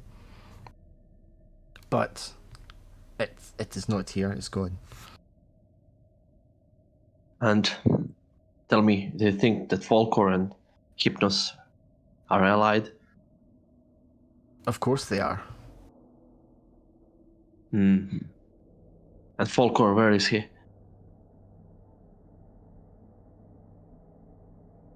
I would guess he's leading his army to reinforce Hypnos at Karaklak. I imagine they're throwing demon after demon at the protective wards of the tablet in order to retrieve it. But as long as the key is away from them, they cannot do so. Any idea who might have taken the key? The dwarves were charged with its keeping millennia ago. It was created by an ancient race of sorcerers. I thought it was here. My brethren had always told me it was here, but alas, it is gone.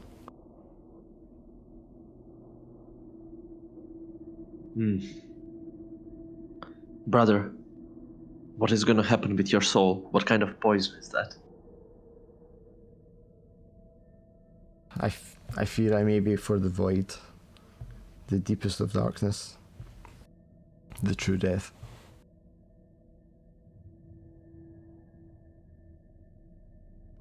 Ah, You must be careful of Volker's curses rise.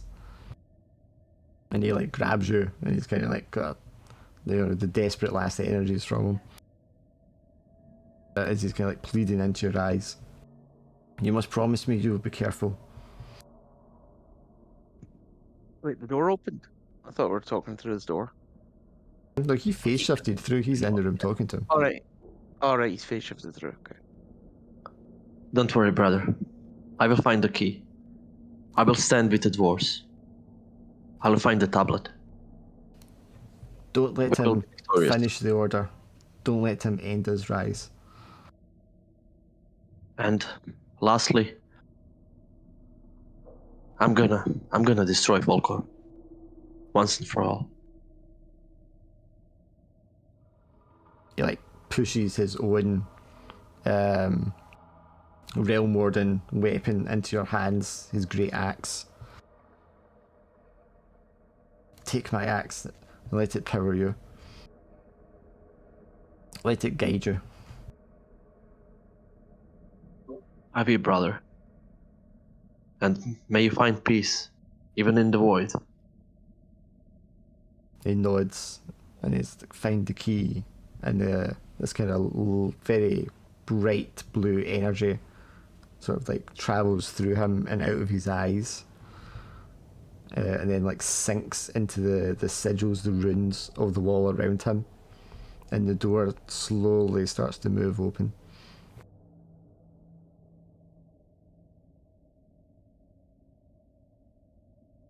As I see the others.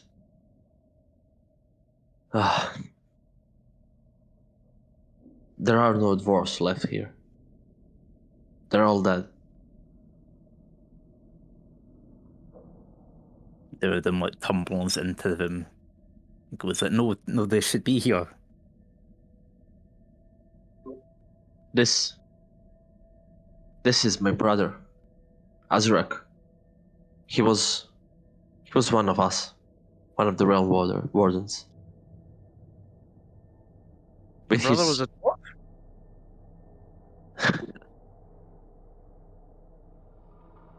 well, Does that mean that you're a dwarf? Is No. everyone a dwarf? this is a brotherhood. We're all brothers, no matter what heritage do we have. We're all aligned in the common cause. That's why we call ourselves brothers.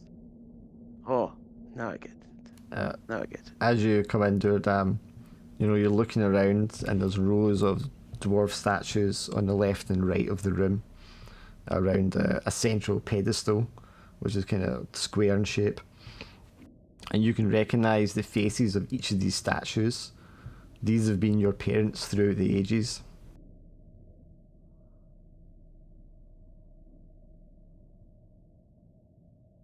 He's just like, no, they're here. And he's looking around at all the walls to see if there's like something that's hiding the rest of the dwarves, the rest of his family. Durridam, nobody is alive here. They're all dead. And he like goes up to the pedestal, and he's like trying to see if there's some like hidden mechanism to it. It's like they should be here. As he steps onto the small platform, his energy glows from blue to like bright white, and the whole chamber illuminates, and the eyes of all the statues glow. And Durridam, you can like hear the voices of all the dwarven ancestors of the generations that have kept you, that have looked after you and cared for you.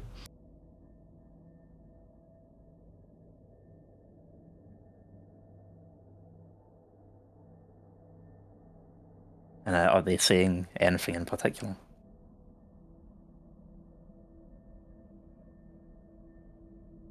That they're here for you, that they offer you your knowledge, they offer you their love. and they want you to stay safe, and then panic starts to set in, and they ask, why have you returned? It's not safe here. Durridam was just calling out, like, where am I meant to go?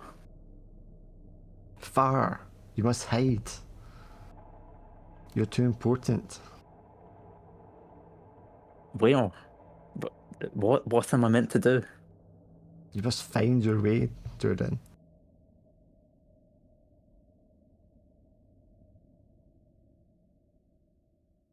But where? There's no one left to help me. This is a path, a journey you have to make on your own, Durridam.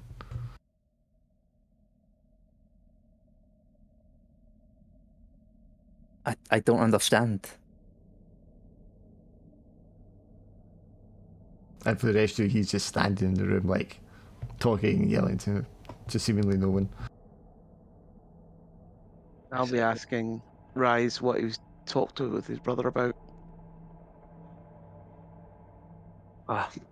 Polkor, the one of us that betrayed us in the line with Malekith. He was here. He destroyed the place. He killed all of them. And currently, he's marching towards Kirklak. Why'd they fight here then? They want Carrotlack. They were looking for the key. With that key, Hypnos could obtain magical tablet. And they didn't find it. And in that moment I look at Durridam and I ask Durridam, are you talking with somebody? Do you know something about the key? The dwarves should guard the key here. You have any information on that? Durridam can like barely hear Rise. So he's just like addressing the room. He's like, can't you hear them? My parents. All of my parents. Rise. The key is in front of us. Stands right there. What do you mean? I'm gonna like from where I am above on Durridam's head. I'm just gonna start. I was quested by the goddess to protect the Dwarven legacy. Save the dwarves. What they meant was Durridam. That's what she meant. He's the key. He's the one that Malekith is after. The one your enemy Fulkor is after. He was what they were protecting here, guarding. Now everything makes sense. Now everything makes sense. Durridam, why did you leave? Were you sent away? They sent me out. They told me to leave. They tell me to leave now. Why? I've just got home. My Durridam, friend, Ricardo might be right. it sent you away for your safety. To save you, and therefore save all the dwarves. You were their greatest treasure. Durridam kind of marches off the pedestal towards Ricardo, and like picks him up, like kind of aggressively, and goes, "I'm not a treasure. I'm a dwarf." And then he kind of drops him and falls to his knees. Yes, you are a dwarf, my friend. You have the heart and soul of a dwarf beating through you. I've seen that ever since we first met. He's just kind of like on the floor, motionless, like, what do I open? What am I? That I do not know. Maybe your ancestors, maybe the gods would know, but you're special. And they Sorry. wanted to protect you. Yeah, sorry, Alex. What were you trying to say? Oh no, I was just standing on top of Durridam's head still. Lily's having this At this moment, he just like brings his head around Durridam's head to be in front of his face and says, "I'm sure if we stop Hypnos, we can find out what you were guarding." And where will home be then? With the rest It's a of the magical dwarves. tablet. With the rest of your people, of course. It's a magical tablet. That is the object I'm looking for.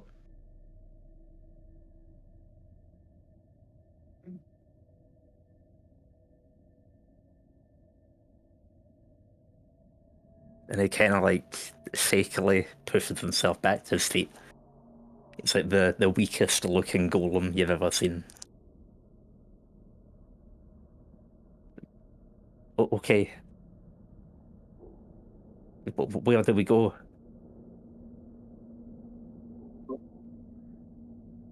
It's just like everything's been guiding him here, and now he doesn't know where to go.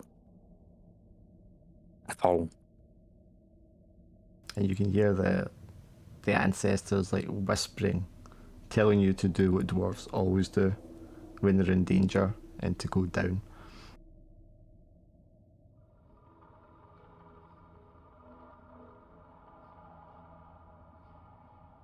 As he starts like walking out of the room, just like listening to something that the rest of them can't hear, it seems like his strength's kind of returning to him.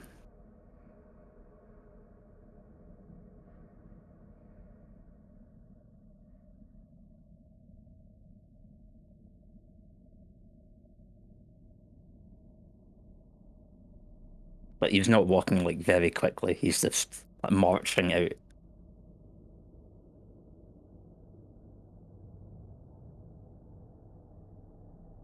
You march out of the room. You can hear the creatures, closing in on the corridors in the distance, in the darkness, echoing.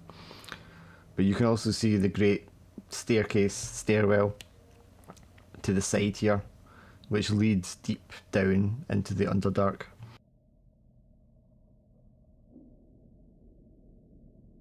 So, where do we go, my friend?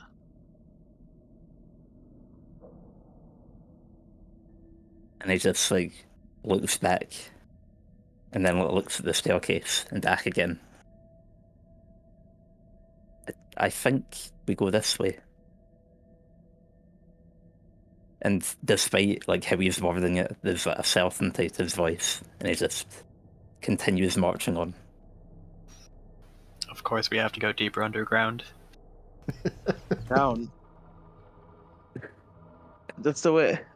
Thinking. Now he's thinking like a dwarf. And do you know where does it lead? To certain doom. Durridam just kind of laughs and goes, "Away from home." Is it a path to Karaklak? We'll get there. And as he's saying that, Drac, as he's saying, is it a path to Karaklak? You have this kind of quiver of fear down your spine as you recognise one of the threads of fate that goes this way, and it involves you all like going down into the Underdark and eventually leading your way through many dangers to Karaklak and a lot of possible deaths. Oh, And that's where definitely don't want to go this way. Yeah, and that's where we're going to stop for today. No. No.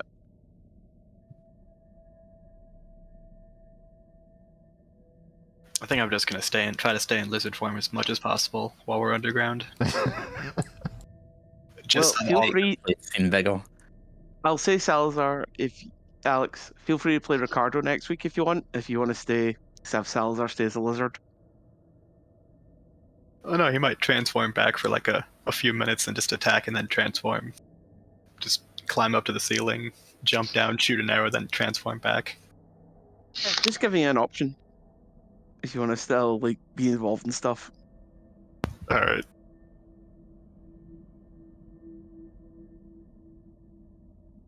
Okay, end of session stuff. Was everyone marking an XP for all those fails? I was. I think so. I think I I'm used one up- X. Sorry, I'm go one ahead. XP away from a level up. Oh well, I have everyone. to go back after I fix my seat because it got deleted somehow. But yeah. Just marking the Discord or something just now. Okay, so everyone gets 1 XP for the session. Anyone do any of the drives? Definitely for Durridam. I did not get any drives again this week because I didn't kill any of the abominations. Oh, you didn't kill any. There's No, so I many need of to them kill too. one to get a drive. I know, I killed 0. My 2 fail rolls were when I attacked abominations. Do demons count as monsters? Oh, definitely. Then yeah, I did mine. Oh yeah, I killed demons. I killed a bunch of demons. And so yeah, I did slay some loveless creatures. Rise, get Got a by killing drive. the demons. The demon's Well, not love. I could say that I learned something about magic and acquired a magical artifact, the axe from my fallen brother. Yes, I think so. What you're going to say, Durridam, though. Durridam also, yes, he's magical. Characters that did something awesome. Durridam for just like everything. Yeah, Durridam 100%. Your so entrance many. alone was enough for me, man. You could have reminded me of that. It was so simple but so brilliant, man. Wait, which? Oh, right, the very You slept like a rock. Yeah, You I slept slept like like a you rock. came out of the ship. You came out yawning and going, "Oh, I slept like a rock." It was such a dad joke, man, but it pure killed me, honestly. Oh god, I was dying of laughter. The one that comes to mind for me is the Rise crashing the ship and Salazar being cashed into. Into Salazar, yes. Rise definitely gets it for crashing ship to Salazar. It's I really liked that. Salazar as well, like flipping open the thing to try and deal with a swarm by himself, going down through the air and then getting smacked through the ship, and hanging off the strap of his fucking shark the whole time. Salazar just near dying the whole camp, the whole mission today. I mean, all the And now he's in XP the I case gained, of paranoia. all Yeah. the XP I gained, I used to survive. Checks. There's a lot of death out here. And now he's stuck in the tunnels. Paranoia. I also liked Rise as soon as Drac came back, just grabbing him. Was like, "You son of a bitch!" Yeah, that was good. Oh god, that was the build of the campaign for me. Is when Rise is grabbing Draken, I'm grabbing Rise, and Durden just grabs me, and taking all of us with him down the corridor, and it throws us all simultaneously onto the other ship. Oh god, that was so funny.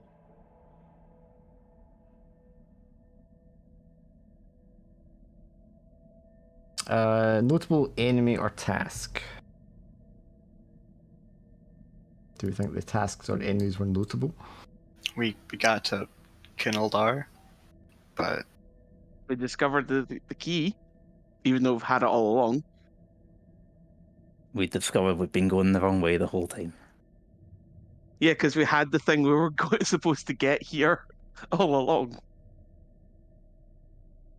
I don't think you get that one. I think you really overcame notable. We crashed 2 airships. Yeah, but that's the opposite of overcoming something notable. we We survived the crashing of 2 airships. Yeah, I don't think you get that one. Party we layer. did. No one died, I mean, you almost died twice. but we didn't. Yeah, I think he overcame death. Party learned something new about one of the characters of the world. Yes, everybody gets that.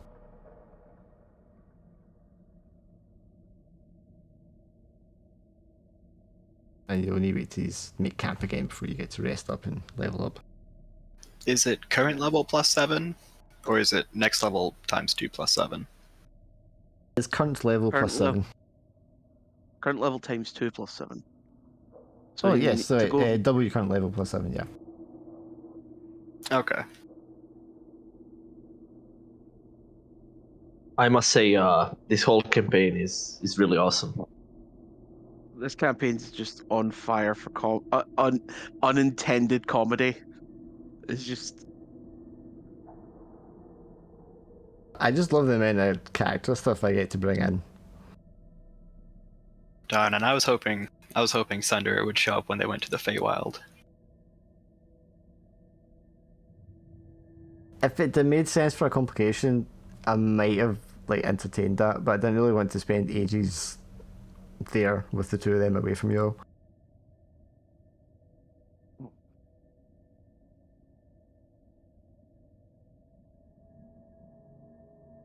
But I mean, we'll definitely have Sunder appear in other things at some point or other.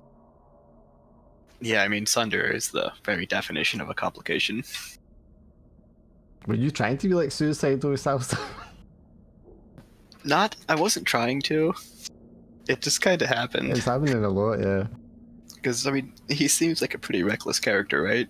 I mean, going up against the swarms are always more powerful than you, so anytime they hit you, they're going to do a lot of damage.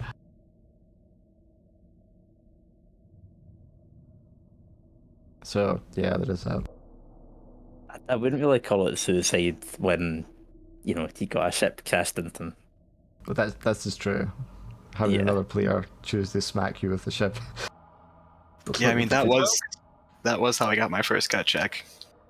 And you got to remember, he got like you roll a double 6 to get away from the damage Yes. of the explosion and everything. So I perfectly escaped. Other character, I'll drive the ship this direction into you. I like the way, Phil, though, you like sheepishly suggested it because you just like, oh, this is too good. Yeah, It was a good opportunity. Yeah, I like that, man. Okay, yeah, it'll be the same time next week. I know you're not there, Alan. That should be fine. I don't think there's no like big moments that you'll miss. I don't think. No, and you put up the audio, I'll listen to it. I shall do so. Yeah. It's gonna be a session cutting through things.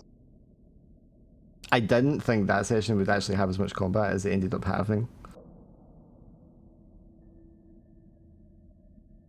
But then again, looking at it, I'm like, how did I expect there to be less? Yeah, you fling demons. Swarm of demons. 3 abomination? The swarm of demons, I wasn't sure if he was going to trigger it, but he had to just like open the hatch. You have to, you on know? his own.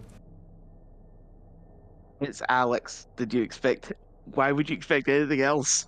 I mean, yeah. It was also the possessed dwarf. Yeah. That didn't really end up much combat though. Yeah. Well, he's a distraction as the other things jumped on you. Yeah. And Ricardo never got involved in that fight because of the dwarf. The bad rolls are what really made it last longer. Because they're doing a lot of damage and shit. I quite like the abominations, the enemies one. Yeah, they're cool. Very appropriate for Ricardo's enemies to be the abominations. Yeah, I was thinking that. I'm imagining for the last session we're gonna have a swarm of demons, a horde of abominations, and Hypnos plus Polkor. That's crazy. I think we're probably going to beat Falcor like the second last session, just so as we defeat the lieutenant before we get to the general. Well, we've laid the groundwork for threads of fate showing people dying, so it's not unexpected. And I mean, Hypnos is an assassin, so Hypnos is going to be interesting, yeah. Also, wait, was Ricardo like distracted enough that he didn't realize like a key isn't really like a thing that has love? Like, he sees you as like you have the spirit, the heart of a dwarf. You feel like a dwarf. You were raised like family, but yeah, you are an inanimate object essentially in a way. You're like at this weird border of his faith. I mean, you are, but obviously Ricardo sees him as more as that, yeah. Yeah, I see you more as the person you are than that you're an inanimate object, a key. I need to run something by you, man. I'm just going to have to, I think, to make sure it comes off the way I want it to. Me or You. me. Yeah. Totally fine. All right, I'll catch you guys later. Yeah. See Okay, ya. so good game. See you next week. Yeah. See you in a fortnight.